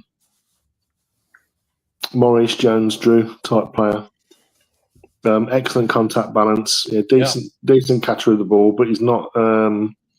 Obviously, he got a lot of production at Boise State. I love his contact balance, but if you can get Phil Maffa in round 4, who's a similar style of runner but bigger and stronger, he will hurt you, Maffa. Oh yeah, I mean Maffa will put you on your back. He is tough to bring down. Yeah, but there's too many running backs for me to take one at 10. I agree too. But also, I'm saying I could see Ben Johnson or somebody in there saying, this is the Bijan Robinson of this draft or whatever. Jahmyr Gibbs, I know, but to me, left tackle is a bigger need. Well, the one that I think people should maybe. I haven't done it in my drafts, but I could completely see the Bears do it. Is taking the best available corner. That's what I said. Yep, Will shocking Johnson. everyone. Yep. And then saying to Tyreek, we're gonna try you at safety. Yeah, because I think that's more of a fit for him. So it's the one that's sort of like that's the one. If there's going to be a shocker in like round 1 or round 2 early, I can see it being a cornerback. One of those Michigan cornerbacks. Bellissimo, I'd love to do this with you if you've got the time, and just give me one sentence or 2 or 3 on the running backs in this draft. We've talked about Genty. Let's talk about Omarion Hampton. Give me a capsule review on Hampton. So Omarion Hampton is, as a back, he's quite patient behind the line, but he's got a good first step in terms of exploding into a hole. So he's a good wide zone runner. You can run him in power. He's got good contact balance. He's a finisher. He's just not as explosive as some of the other backs for me. He's got good pace. Don't get me wrong. He's fast, but he's not necessarily laterally explosive as much as some of the other backs. Very good, decent pass catcher. So he's going to be a very good back. He's going to be a lead back in the NFL. It's just not my favourite flavour of. There were 3 or 4 of the backs I would take before I would take him. There's the guy that's Caleb Johnson, the kid out of Iowa. Love him. If he could just get just a little bit more explosion in his running, that would be great. But I love Caleb Johnson sets up his blocks extremely well, both downfield and behind the line of scrimmage. And as a one-cut runner, he's going to be dependable to get sort of anywhere between 4 and 8 yards every single carry. But his ability to break open runs because of that, setting up his blocks and then being patient behind them. There's so many games that I've watched of him where, he looks average, then he looks special, and then he looks average, then he looks average, then he looks special on the same play. The reason why, if we could have more picks, I'd take him in round 2. But for me, we've got to go sort of any combination of offensive tackle, defensive tackle, defensive end, and guard, stroke center. Those are the positions I think we've got to go with our first 3 picks. Okay. If not 4. Your thoughts on Brashard Smith from SMU? Typical SMU back. So if you watch a lot of SMU football, so they're more of a scat type runner. Very what you call. It does go down a little bit easy for me.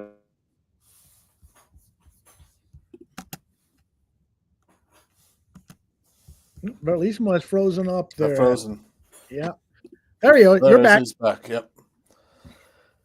Yeah, it's my Wi-Fi connection because I'm in the kitchen. I apologize for that. I know Bellissimo was talking about if the Bears took a corner at 1 or at 10, at their first round pick.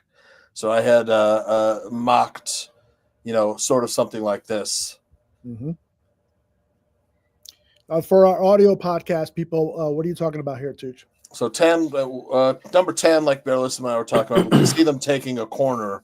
And Bellissimo said, moving Tyreek Stevenson to safety, which I could also see. So Will Johnson at cornerback, he's definitely, you plug him in, he's a number 1 corner on your team. Then you got Donovan Jackson, who played alongside Josh Simmons. He took over for Simmons. He's not really a tackle. And then Kenneth Grant. He could play in a pinch. You're still looking at Braxton Jones as left tackle. So I still think you have to get a tackle. When I had done this one, I was thinking they might sign a left tackle. Then, of course, Kenneth Grant, who I think might be a pretty darn good player, but I don't think he'll be there at 41. Then I did also like Bellissimo. I took Mason Taylor. Linebacker, I still think is kind of a need. Like I said, I don't think we have that much, there after, Sanborn's gone, leaves a hole at strong side linebacker. And you got Ja'Cory Brooks at wide receiver at Louisville, who had like 1,100 yards, got some deep speed. And then the back from Florida that I love, Barrelissimo, Montrell Johnson. I think you could start him and get 1,000 yards out of this guy. Also a good pass receiver. To me, he's like a Neil Anderson. What do you think of that draft, Bellissimo? Stutzman pick. The only thing I would have done was maybe rather than wide receiver there, I might have taken one of the later round centers or guards, or someone like Vincent from Alabama A&M. Yeah, the tackle. I would have too. Yeah. There's another left tackle I'd prioritise in the free agency as well, and undrafted free agent Miles Hinton, the left tackle at Michigan. I like his tape as well. But, I think he's a guy who could ascend as a pro, given some time to develop. But Danny Stutzman, I loved him last year. I told you that, Tooch. So you've taken one from me there, because I thought he'd come out last year and he would have been a difference maker at linebacker. Yep. Outstanding stuff. I did want to, we were talking about running backs, and I did want to get your thoughts on the running back from Virginia Tech, Bashal Tutin, who just exploded at the combine with his 40, the fastest running back time at the combine. You've seen some of his tape, I'm assuming. What can you tell us about Tutin as a football player? Tutin's got 2 speeds, which is 1,000 miles an hour stop. That's the way he plays. He's a very good running back. I'd love to get him, to be honest. I think, in fact, I'd probably take him over Marion Hampton. So, in terms of, I'll have him around about that sort of.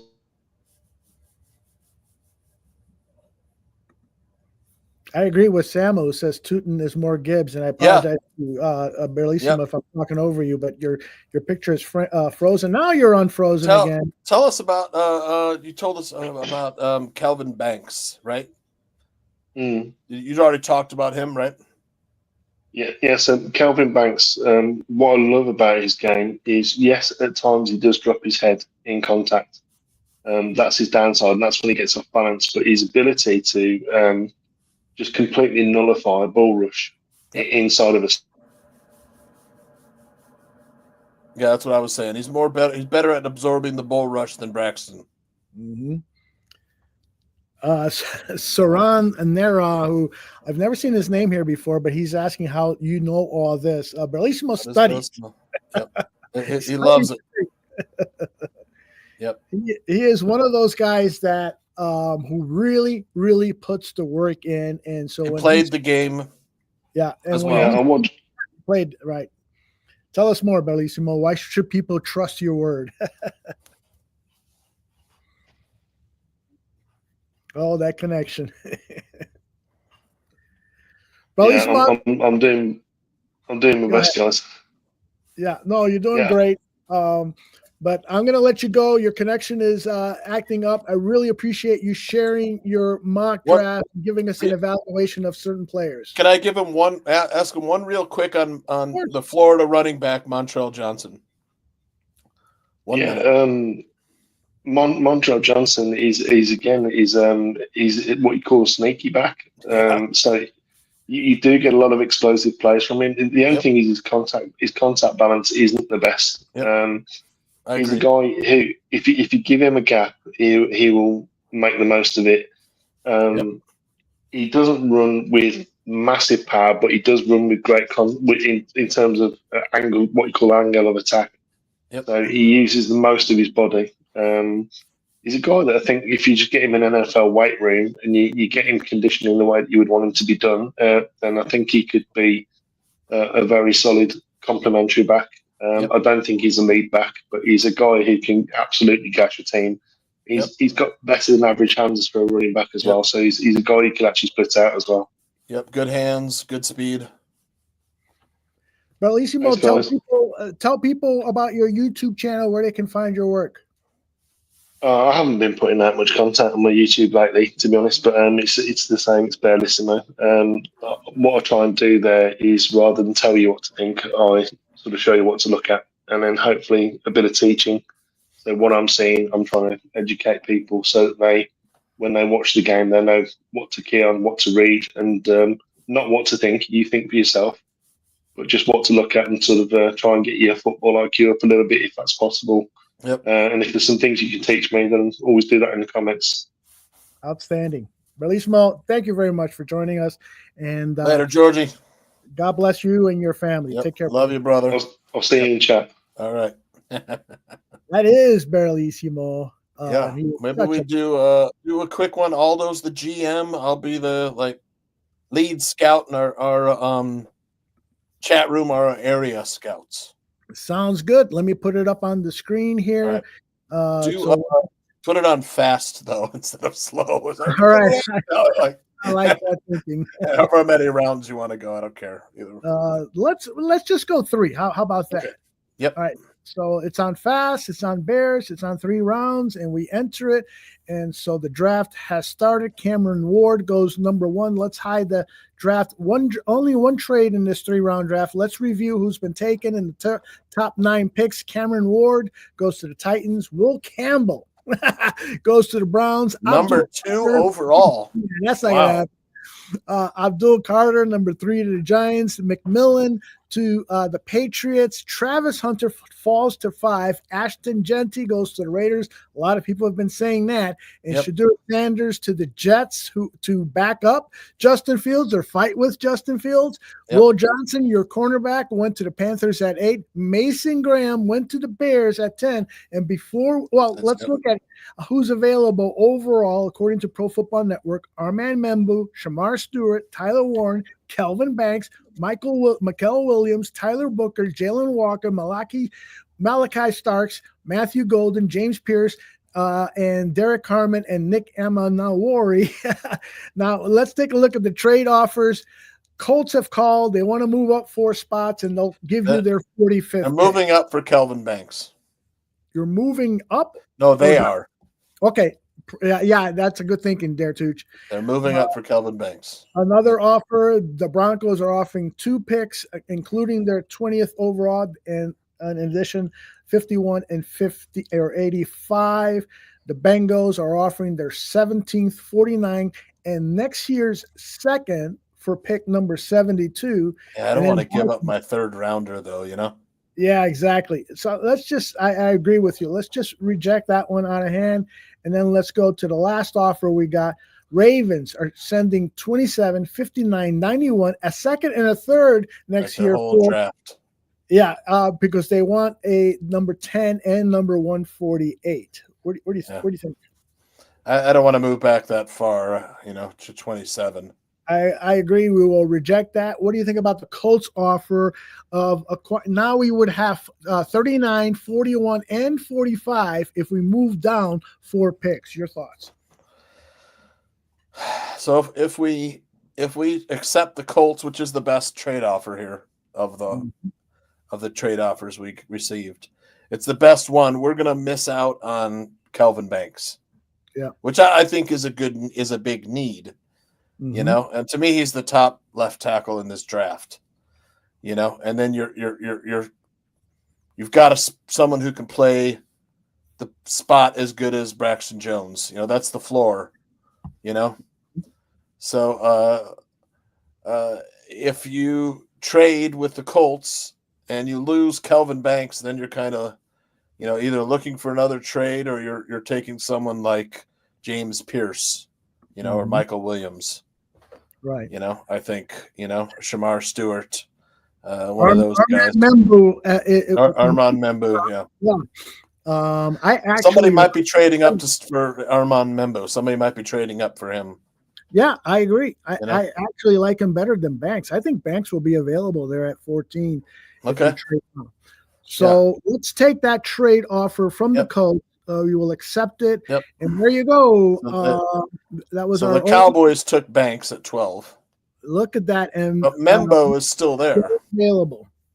So the choices, give me your thoughts on Membo, Warren, and Mikael Williams, because those are probably the top 3 guys I would consider here. Your thoughts? Did we get another trade offer? We did, but we agreed we would only do 1 trade. Oh, only 1. Okay. Yeah. This is tough here. It is.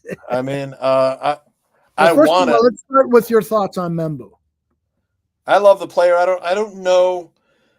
To me, I think he can play left tackle, but a lot of people say no, he can't. Mm-hmm. You know. Mm-hmm. To me, Kelvin Banks is a really good left tackle. Bellissimo's asking about Josh Simmons. He's still on the board. Simmons. Yep, he's still there. Yeah, Pro Football Network now has him ranked in the 20s, which is why you're not seeing on the screen, but I can scroll down. Yeah, he's like 25 or something. So here's the thing. I like Josh Simmons, but to me, I don't think Ryan Poles is taking an injured player coming off an injury. I mean, do I like the player? Yeah, I like the player quite a bit. Mm-hmm. Wow, Banks is not a starter. I disagree. I think he's better than Braxton Jones. If you don't think Banks is a starter, what do you think about Braxton Jones? Yeah, Braxton Banks is definitely better than Braxton Jones. I think so too. Yeah, I do too. He's anchors better. Okay. You know, he's got good feet, man. He mirrors quite well. He'll get out into space, and at the second level against linebackers and the safeties, they're flattened. But I'm tempted to take Tyler Warren, but just for all of the different ways that Ben Johnson could use him. But I think here you're either going edge rusher or left tackle. Bellissimo says I would only take Membu if I'm moving Darnell Wright to the left. Yeah. Boy, I'd hate to do that to Darnell Wright. Yeah. Like James says, don't ruin right. Stay at right tackle. Yeah. Tell me, so you're now kind of putting Tyler Warren up there as the next pick here at number 14. Tell me what you like so much about Tyler Warren that you would bypass the trenches, something we all agreed we should really just focus on. Right. Well, I just think you get so creative on offense with the guy. Mm-hmm. But I don't think it's that big I don't think it's that big of a need. Mm-hmm. So for me, I kind of like, man, I want to take James Pierce a lot. Really, I do, and I also like that Nick Emenwari at safety. I just think he's a difference maker, but. I don't know what the Bears were thinking. Left tackle is such a huge need. Yeah. Well, I'll tell you, this is exactly what the conundrum the Bears are going to be in when it comes down to the draft. We have traded down 4 picks, and yet we've mentioned a number of players who are worthy of this 14th overall pick. If we could possibly trade down to 15, 16, you still see some of these names there. For instance, somebody mentioned a number of people have mentioned Josh Simmons, and Pro Football Network has him at 25. So it's a really fascinating thing. Somebody mentioned something that I wanted to share with you. Mikel Williams, you've talked about him earlier in the show. Aunt Mass says take him. What are your thoughts? Why shouldn't we take the kid from Georgia at 14 overall, where Pro Football Network has them on their big board? I like the player. He's But you like Pierce better? Well, look, if you're talking, Pierce is just going to be like a situational pass rusher, but he's going to give you that, the pass rush third down, set him loose, send him loose, let him bend the edge and stuff. But I'm just talking about players that are the top. I would consider Michael Williams or Josh Simmons or, the big safety. Okay. What does the chat think? The chat overall it's hard. We're getting a lot of various opinions here. Scroll says Mikel Williams equals Mario Williams. No go. Okay. To me, Williams is a dude I love on tape, but just not a fit body type wise. But you never know. Yeah. Go ahead, Tooch. I interrupted. I want to do a left tackle because to me, I think that's a huge need. All right. The Will Johnson at quarterback is gone. Mm-hmm.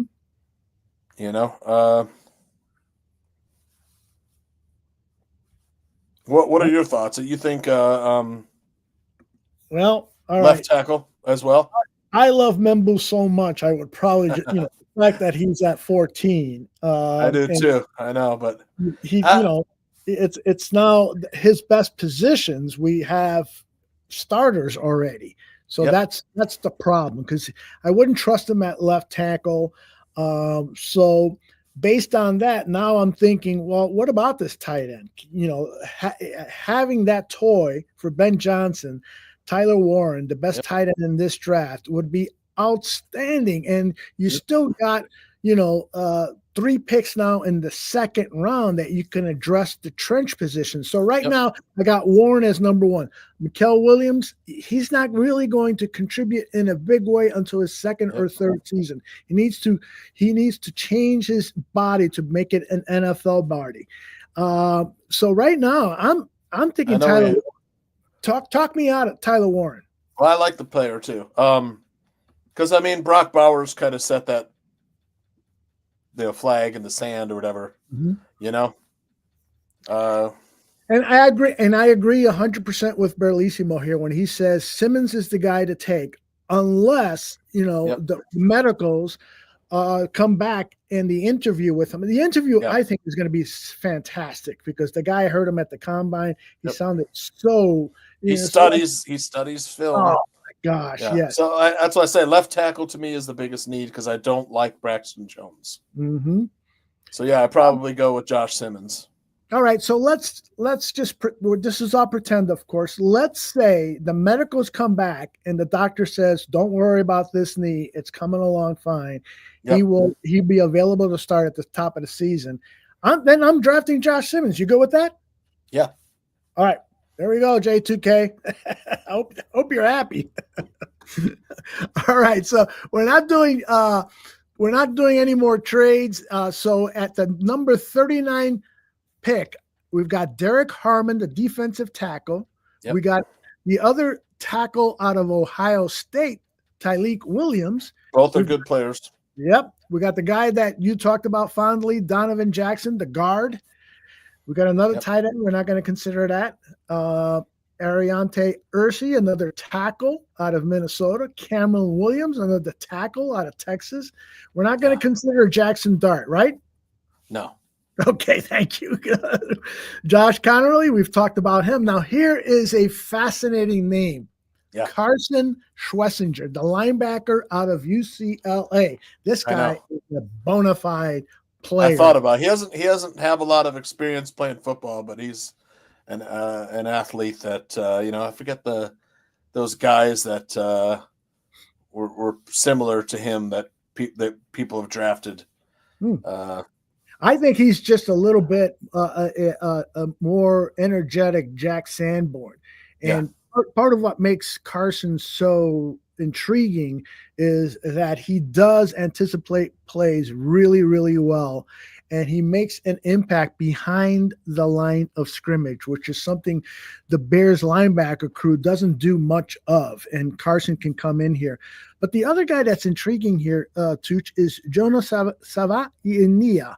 Who is Olin Krutz's, kind of pupil, for lack of a better way of putting it.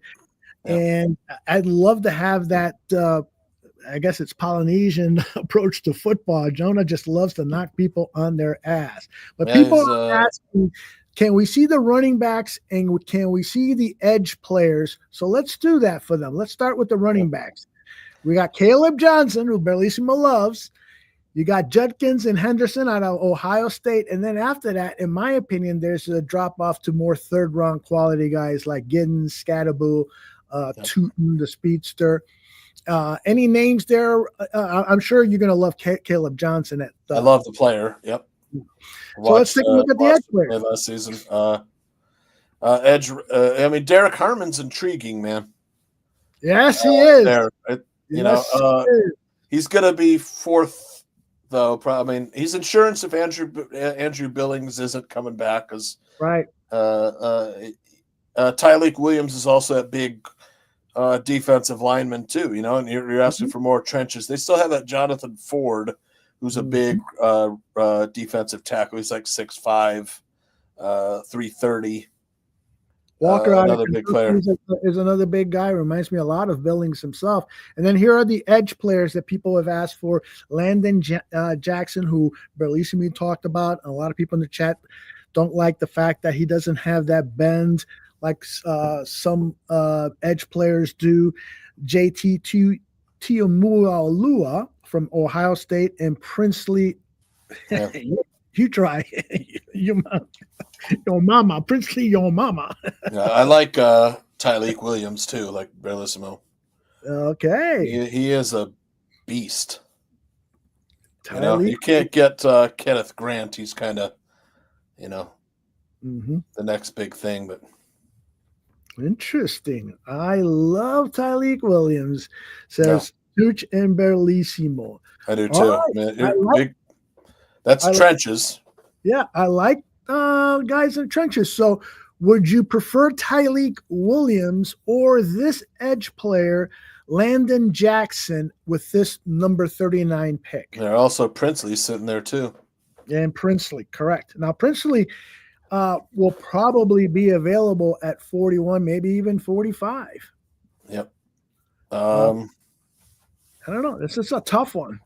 Yep. I like Tyleik Williams. I would consider him. We have 3 picks in this round?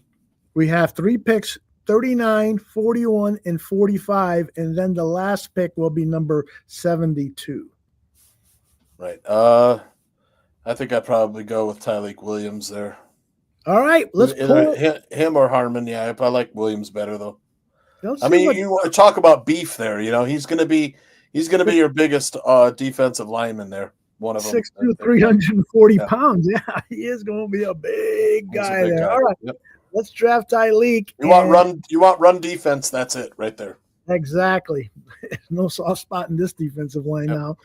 All right, so Prince went immediately after our pick, so he's off the board at the edge position. And so the top guys, according to Pro Football Network, defensive tackle Harmon, we don't need one now. Donovan Jackson, if you want to go back to adding some depth at the offensive line. Who's at the wide receiver position?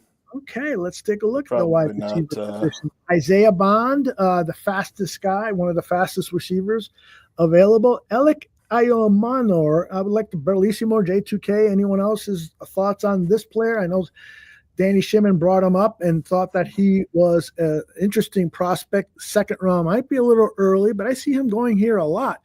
Pro Football Network says he has the physical tools to hypothetically thrive along the perimeter in the NFL. He's 6'1", 206 It's kind of similar to Roma Dunze, though. If you're looking at opening up the offense, I like Isaiah Bond or Jalen Noel. Bellissimo says that you know how he feels about Harold Fanine. Yep. He's a massive wide receiver. I don't know if he's a tight. I mean, he's listed as a tight end. He's not much of a blocker, but he's a game breaker. Yeah. Shimon likes him a lot too. Yep. I don't know, man. This is a tough one. What about the idea of selecting a running back here and giving our new coach a weapon here? So we got tight end there. The tight end, Harold Fanine. Harold Fanine. That's who Berlissimo loves. Right. And then you got Gunnar Helm and Elijah Arroyo. There's a big drop off after Mason Taylor. Then you're looking at a lot of guys who are projections. Gunnar Helm's a decent player, though. I mean, after those top three, it's kind of a crapshoot. After that, Elijah Arroyo's super fast. He's had some injury history. Terrence Ferguson's really intriguing. Aronde Gadsden, he's kind of like a giant wide receiver, also. Right. Mitchell Evans, he's all right. Luke, you're getting down towards the projects. Just dart throws. What about running back? Caleb Johnson, Quinshawn, Trayvon Henderson, DJ Giddens, Cam Scatterboo? Anyone intrigue you? I like Bashal Tootin is intriguing here. That guy, he is more of a Jahmyr Gibbs, Now, Mr. Englewood is talking about Gunnar Helm's 40-yard dash. Yeah, but he posted a picture immediately afterwards. He sprained his foot. Yeah, he sprained his ankle and posted the pictures. So Yeah. you got to give Gunnar Helm credit for continuing the combine with a severely sprained ankle. Yeah, you have to wait and see if he's healed up at his pro day. Mm-hmm. But I mean, watch the tape, man. Yep. On Gunnar Helm throughout the year, the dude was good, man. Yeah, it's interesting that Bellissimo really loves Caleb Johnson, and then the Scrolls comes along and says Caleb Johnson is trash. Caleb is a good player. Yeah. Bashal Tootin is so freaking intriguing, man. He is definitely a home run hitter. Yeah. The guy's like a track sprinter speed. Yeah, but don't you think that he will be available in the third round? Yeah. Yeah. 100%. So let's look at then positions of need, right? We still need somebody at the edge. I want to open it up with Isaiah Bond, to be honest. But you want to open up with Isaiah Bond? Yeah, I kind of do. Yeah. Where the hell is he? Is he He's gone? a wide receiver, number. Oh, 60. there he is. Okay, yeah, I found him. All right, let's look at Isaiah Bond. He's 5'10", 180 pounds, one of the nation's top receivers with first-round potential. Despite his modest stats, he only had 5 touchdowns, 500 yards receiving. The film shows his production has been limited by quarterback play. Yeah. I don't mind picking Bond. A little risky, I think, at 41, but he definitely. Jalen Knoll would be another player I would consider there too, just because he's not going to be there at 72. Mm-hmm. 1,100 yards, man. He's a good route. I don't know. The big good route runners in this draft are like Knoll and Ibuka. I mean, Bellissimo, who does he think I would love Isaiah Bond in the slot. Slot wide receivers a definite need. I love the Miami kid too. Mm-hmm. He plays Restrepo. He plays a lot of heart. He had like over 1,000 yards as well, 11 touchdowns. Yeah. Bond, good pick, Tooch. You're fired.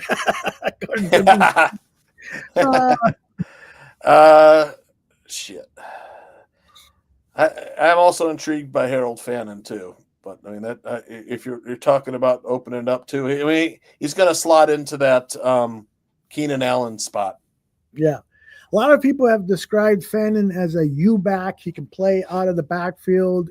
He's a excellent weapon for the creative Ben Johnson. Let's see what Pro Football Network says. 6'3", 240 pounds, a dynamic, explosive tight end who plays with the power of versatility of a Deebo Samuel type weapon. You want to take your chances with Fannin here? I'm all right with it. Yep. Let's do it. Fannin is gone. We're going to reject these trades because we've done our limit. And so Caleb Johnson was picked by the Cowboys right before our pick at 45. Let's take a look at our 3 picks. Josh Simmons, the offensive tackle, with pick number 14 overall. Tyleik Williams, the 39th pick, the defensive tackle out of Ohio State. And Harold Fannin, the tight end out of Bowling Green. So, Tooch, you have a position that you're targeting now, or should we just pull up some players and see what you like? Well, I mean, there's a edge rusher. Mm-hmm. There's nobody, that's. J2K is saying, so Sweat, AU, and Booker are starting defensive ends. I think we're missing out on upgrading the pass rush.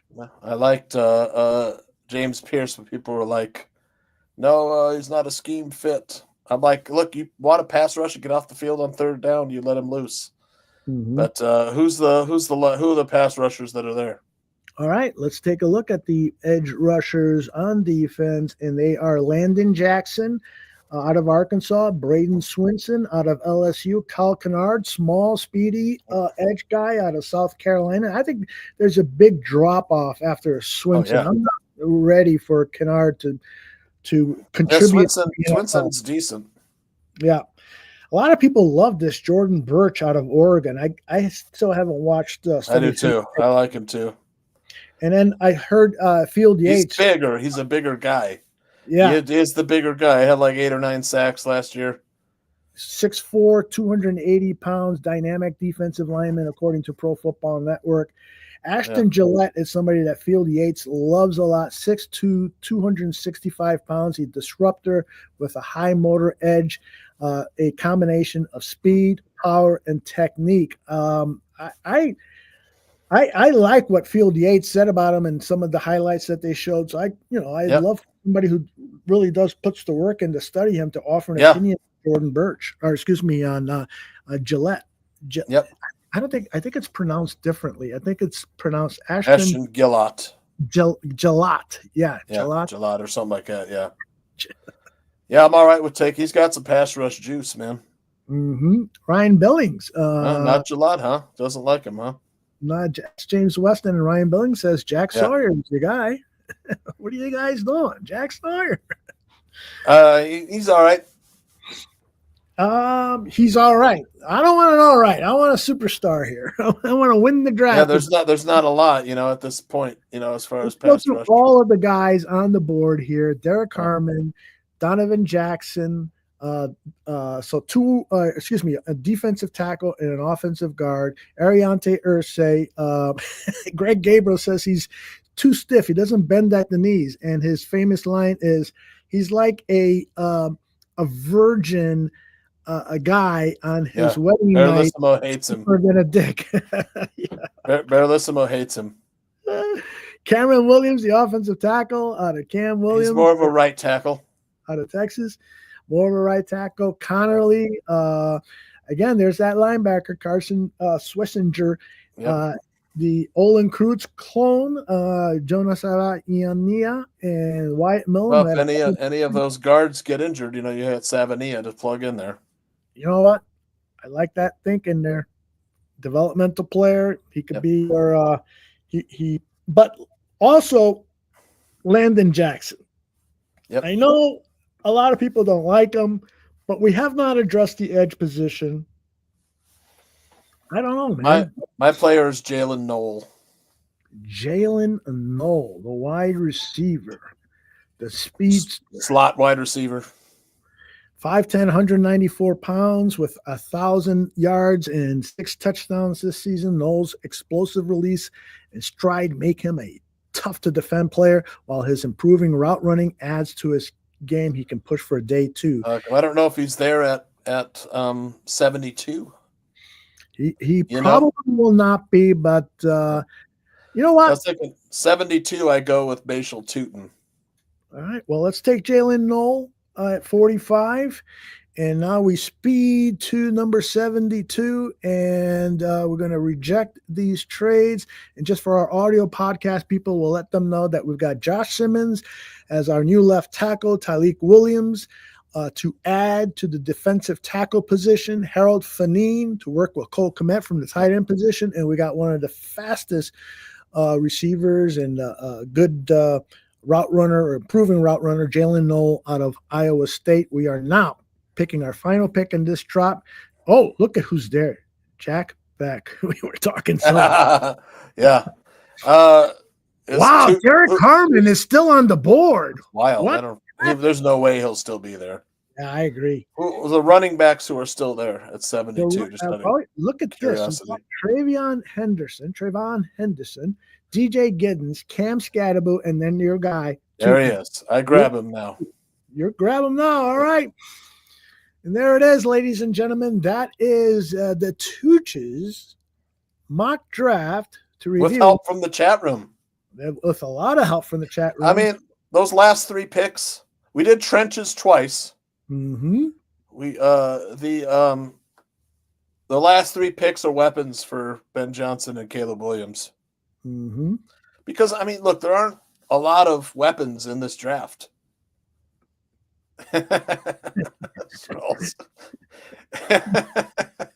Dude, just laughing.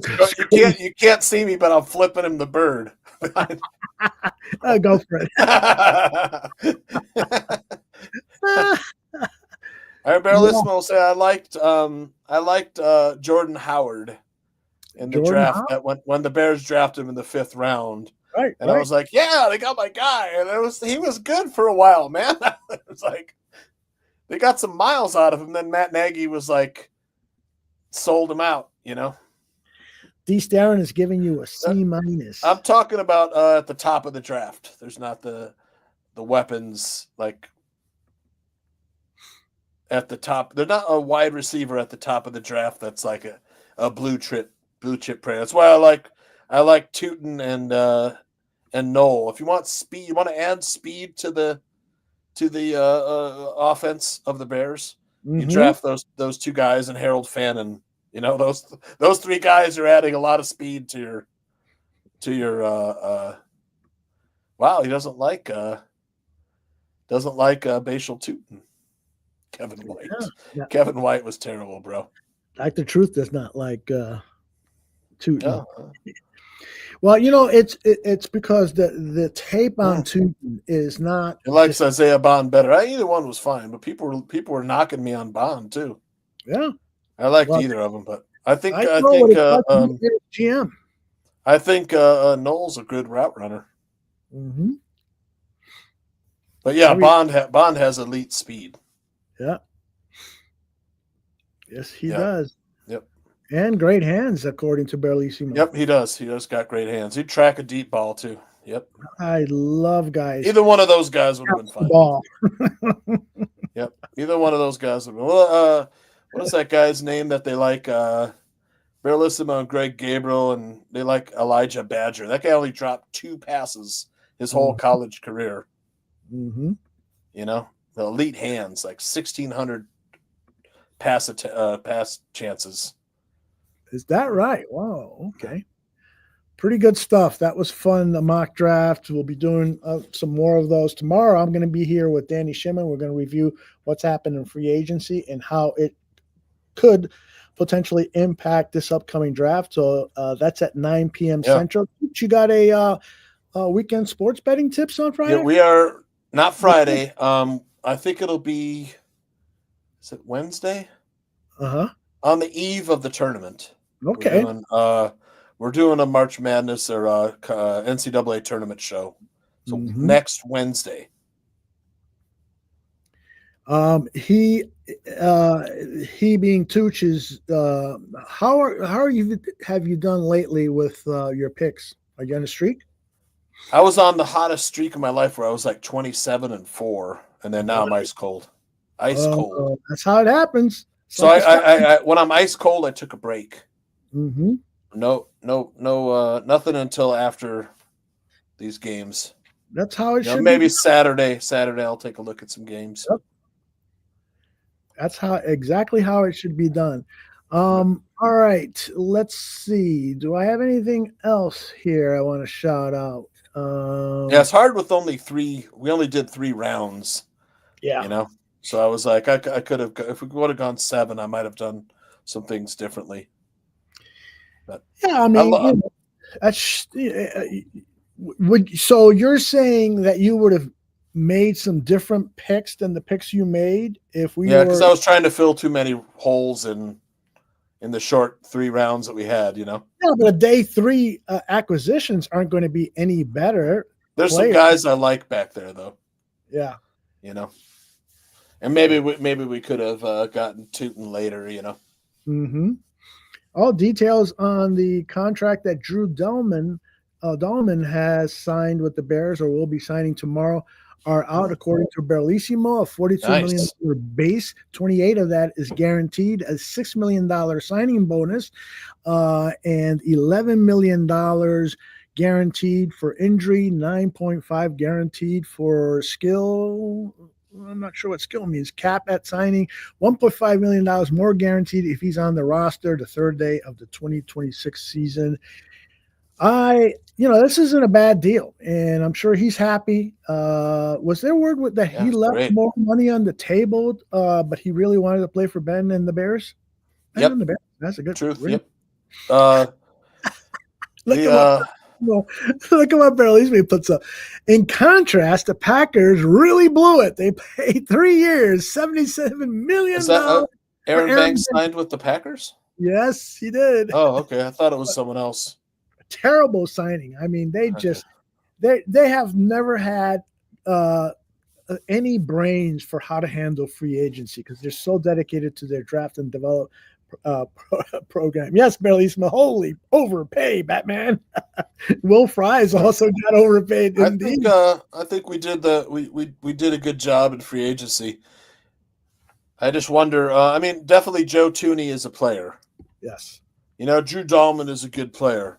Jonah Jackson can be a good player, but he's still kind of like iffy. That's why I think we have to. Braxton Jones and Jonah Jackson might be the weak links on this offensive line. I think we still got to draft some offensive linemen. Yeah, we do. And there's still a lot of work to be done with this team. I'm hoping that we can get some clear numbers as to how much is available in the cap. But I do got to give credit to Ryan Poles. It appears that he has done a really good job at getting some good players with some value contracts.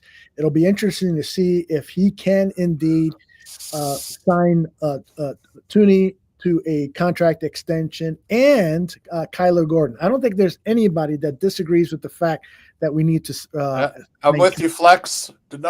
No place kicker or punter this year. Yeah, exactly. I flashed up Torrey Taylor's stats this year. He was kind of middle of the pack.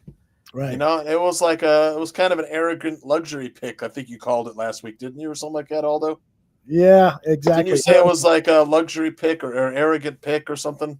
Yep. And I actually borrowed those words from somebody on the radio. I forgot. I gave attribution to it last week. I'm forgetting who it was this week. Yeah. I think it was Matt Miller. Who said those words. Bellissimo says we picked up an Arkansas center. Ricky Stromberg. Okay. Yeah, he was, I think, a third or fourth rounder last year, and he was released because of injury. The Bears picked him up and have stashed him away. So we'll see if he can contribute in camp. Greg Gabriel was not a big fan of him coming out of college last season, but Greg hasn't always been right. Stromberg could still make it in the NFL and be a contributor. Right. 6'4", 313. Ricky Stromberg. I forgot he's there. And you can find a profile on him on Bellissimo's channel. Just look for Bellissimo. That's 2 S's. Trying to see who else we have here on the practice squad. I didn't look over there. There's some wide receivers there. Mm-hmm. There's the Canadian Eagle. Oh, he's still there, huh? Yeah. 6'7", 305. He's 6'7"? That's what it says, yeah. Holy shit, I didn't realize he was that tall. Wow. Yeah, they have some guys on the practice squad, but I haven't seen there's that what team was he on? That Tyler Schoff quarterback. Who's getting a lot of buzz? I apologize, Tooch. Who's the former Stanford wide receiver that Bellissimo is referring to that he's on our practice squad? Do you still have the website open? Yep. I'm looking right now. I don't see him though. Hold on. Let's see if I can take a look real quick. Yeah, Chicago Bears. I don't think he's with us anymore. At least they haven't updated their website yet. The Bears notorious have lapsed, huh? Yeah. Let's see. Reserved injured. No, I don't see him either. Oh, reserve injured. Yeah, I didn't look there. Mm-hmm. Ryan Bates is on that injured list. Is he going to be worth anything? Or they'll probably release him. So Bill Murray, Ryan Bates. Yeah, he went to Nebraska last year, Bellissimo was saying. So he might be okay. There. Samari Toure.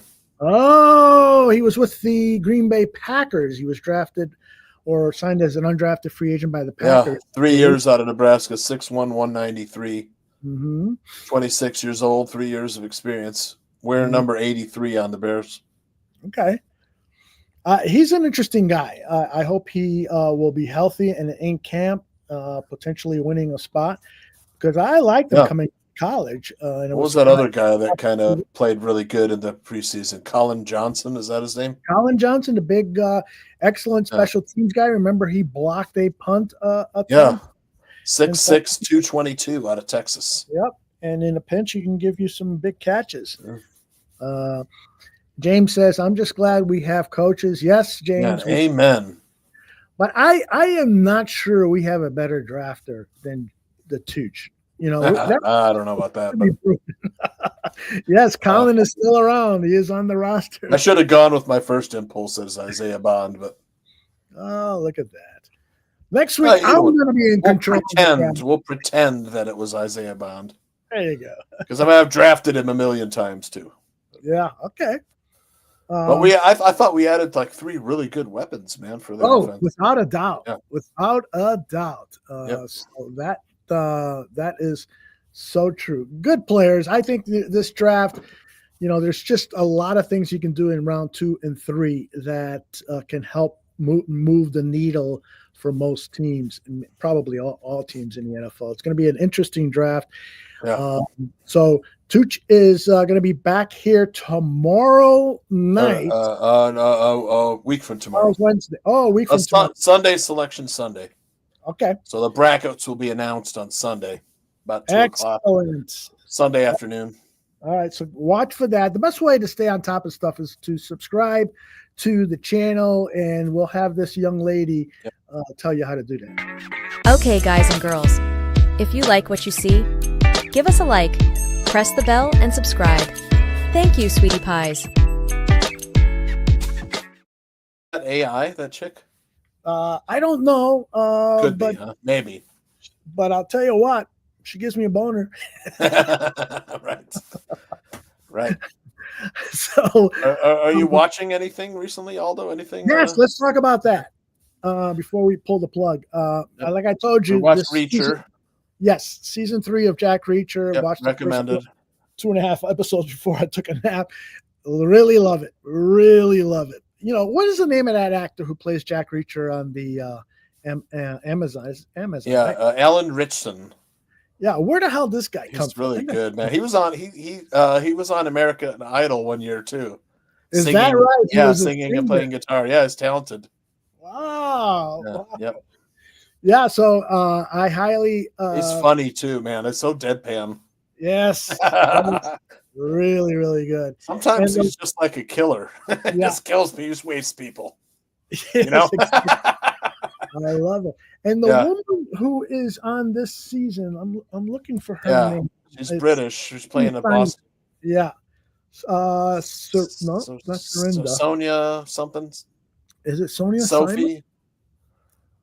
Sophie or Sonia something.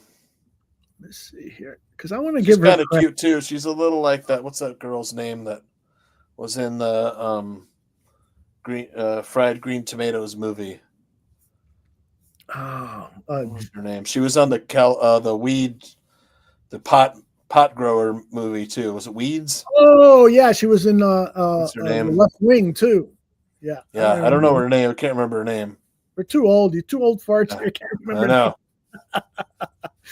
Anyways, the female lead and this season's Jack Reacher, she's from England, and she's doing this Massachusetts type accent. It doesn't quite work. She doesn't really nail it, but she has a presence on screen. Yeah. And then I read that she is a black belt in judo. So I was going to say, she seems really tough. Yeah, I'm waiting for that scene where she's going to start kicking ass. So I can't wait to see that. She's a cutie. I wish I had her name. Boston. So what else have you seen, amigo?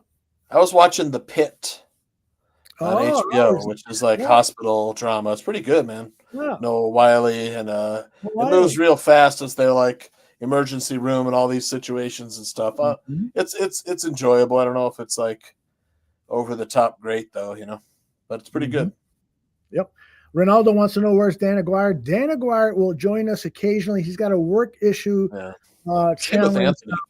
Yeah. So Dan Aguirre will be joining us on future shows here. Mary Louise Parker. Yep. Weeds. Yeah. Thank you, Larry. He looks like Mary Louise Parker a little bit. Yep. J2K says SAS Rogue Heroes is a great series that not many people. I gotta see that. I don't know that one. It's a great title, Rogue Heroes. I love that. I was watching another one too. I think Bearlissimo would probably like. It has a great cast too, but it's about the Yorkshire Ripper. I don't remember the name of it. I think it's on Prime, maybe. It's on Prime or or Apple TV. Yeah, I can't. It's got Toby Jones, who's a great actor in it. He is a great actor. What the hell has happened to his career since he left the Spider-Man franchise? It just seems like. Oh no, not Toby Maguire. Toby Jones. Oh, Toby Jones. He's a weird-looking British guy. Yes. Yeah, did he play Capote? Truman Capote? Truman Yeah. Capote. Yeah, Right. Toby Jones. Yep. Oh, he's a great actor. Yeah, Look at he's PJ. like the lead in it. PJ. PJ, my man. I love PJ. I love him too. Yep. He's so cool. And what else have you seen besides this? That's it, really. Well, I watched that Nosferatu, which was all right. Mm-hmm. I'm waiting for the Wolfman to come out because they have a Dracula and a Wolfman movie. I'm like, haven't gotten it released and stuff. But let's see. I started watching that on Max. There's that Common Side Effects. Have you seen that one? I watched episode 1 of Common Side Effects. That was really good. It was it's by the people that did Scavenger's Reign, which was a great series. It's so weird. This one's about you might like this one, Common Side Effects. It's like this guy finds this mushroom in the south in Peru or something, and it will it'll cure all diseases and resurrect you if you die. It's like he's being hunted and people are trying to kill him. The medical the pharmaceutical industry is trying to kill him and stuff. That sounds really good. It's kind of cool. It's a cartoon though. Okay, I don't mind. Like my wife was like, I fucking hate cartoons, Really? She did. Well, she doesn't like. She's like, it's a cartoon. But I mean, and she was saying, she was like, tell me, sometimes Reacher just kills people. I was like, yeah, it does. I love the opening scene of the new season with Reacher. He shoots great. somebody, and it's a shocker. I won't say anything else. Won't ruin it for anybody else. I've seen a few things that I want to mention really quickly here. And number one is I saw a movie that's a few years old called September. Actually, it's maybe it's a few months old. September 5. Have you heard of it? No. Okay. It is the story of the Israelis Olympic team back in 1972, I believe, being killed at the Olympics by Arab, I don't know if that's the right word. Terrorists, Middle East terrorists. This is a true story. And so the story behind the story is that the producers reached out to the guy who was the TV producer at the time and says, we got an idea to do a movie on what you went through those 2-3 days when they took these prisoners, and you guys covered it on live TV, an actual terrorist act. And it is incredible. The only reason I watched it was because Leonard Maltin, old-time movie critic, and said, the best movie of 2024 was September 5. So I immediately found it, played it, and I was wowed by it. So if you like nostalgia stuff, if you like a true story, drama. Really edge of your seat type style. The acting talent in it is good. The guy that plays, you remember Roone Arledge, the ABC executive? Yeah. The guy that Arledge, plays Roone Arledge is one of the Skarsgård. Oh, Skarsgård, kids. Yeah, one of those guys, and he's great in it. It's just really, really well done. One of them was Nosferatu, one of the Skarsgård kids. Yes. Yeah. Oh, right. The Nosferatu, the Count or whatever. Yeah. Yep.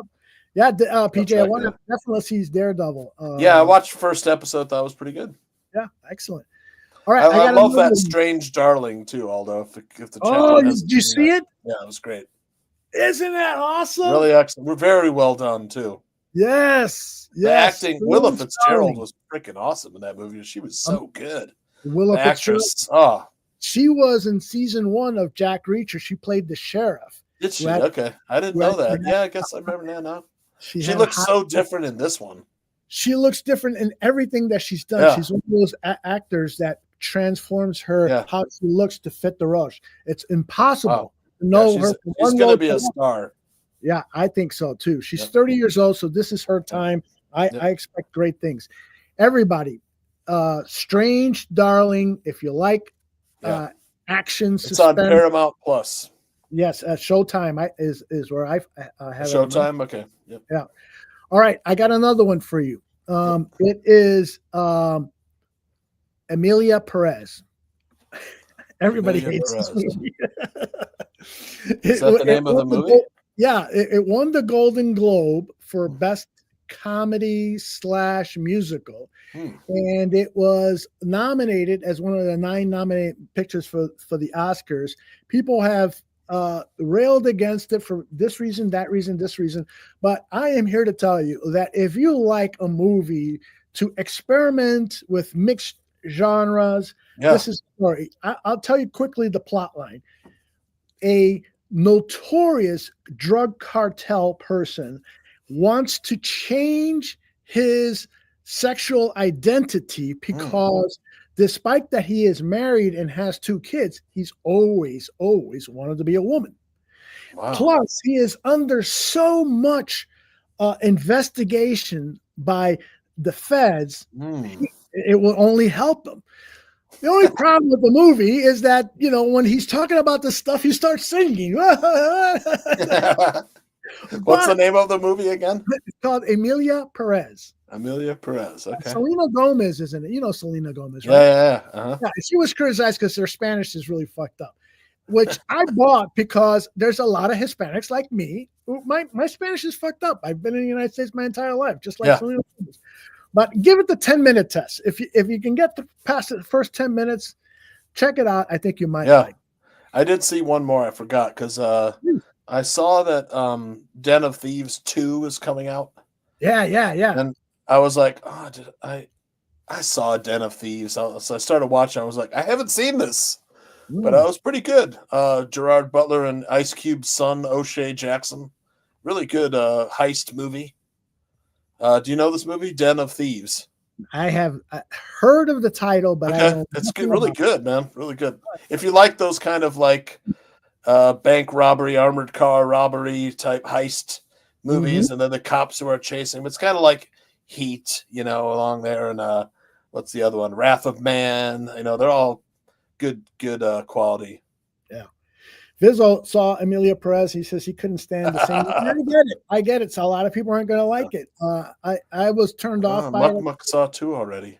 Yeah. I haven't seen it. 1 was pretty good though. Muck.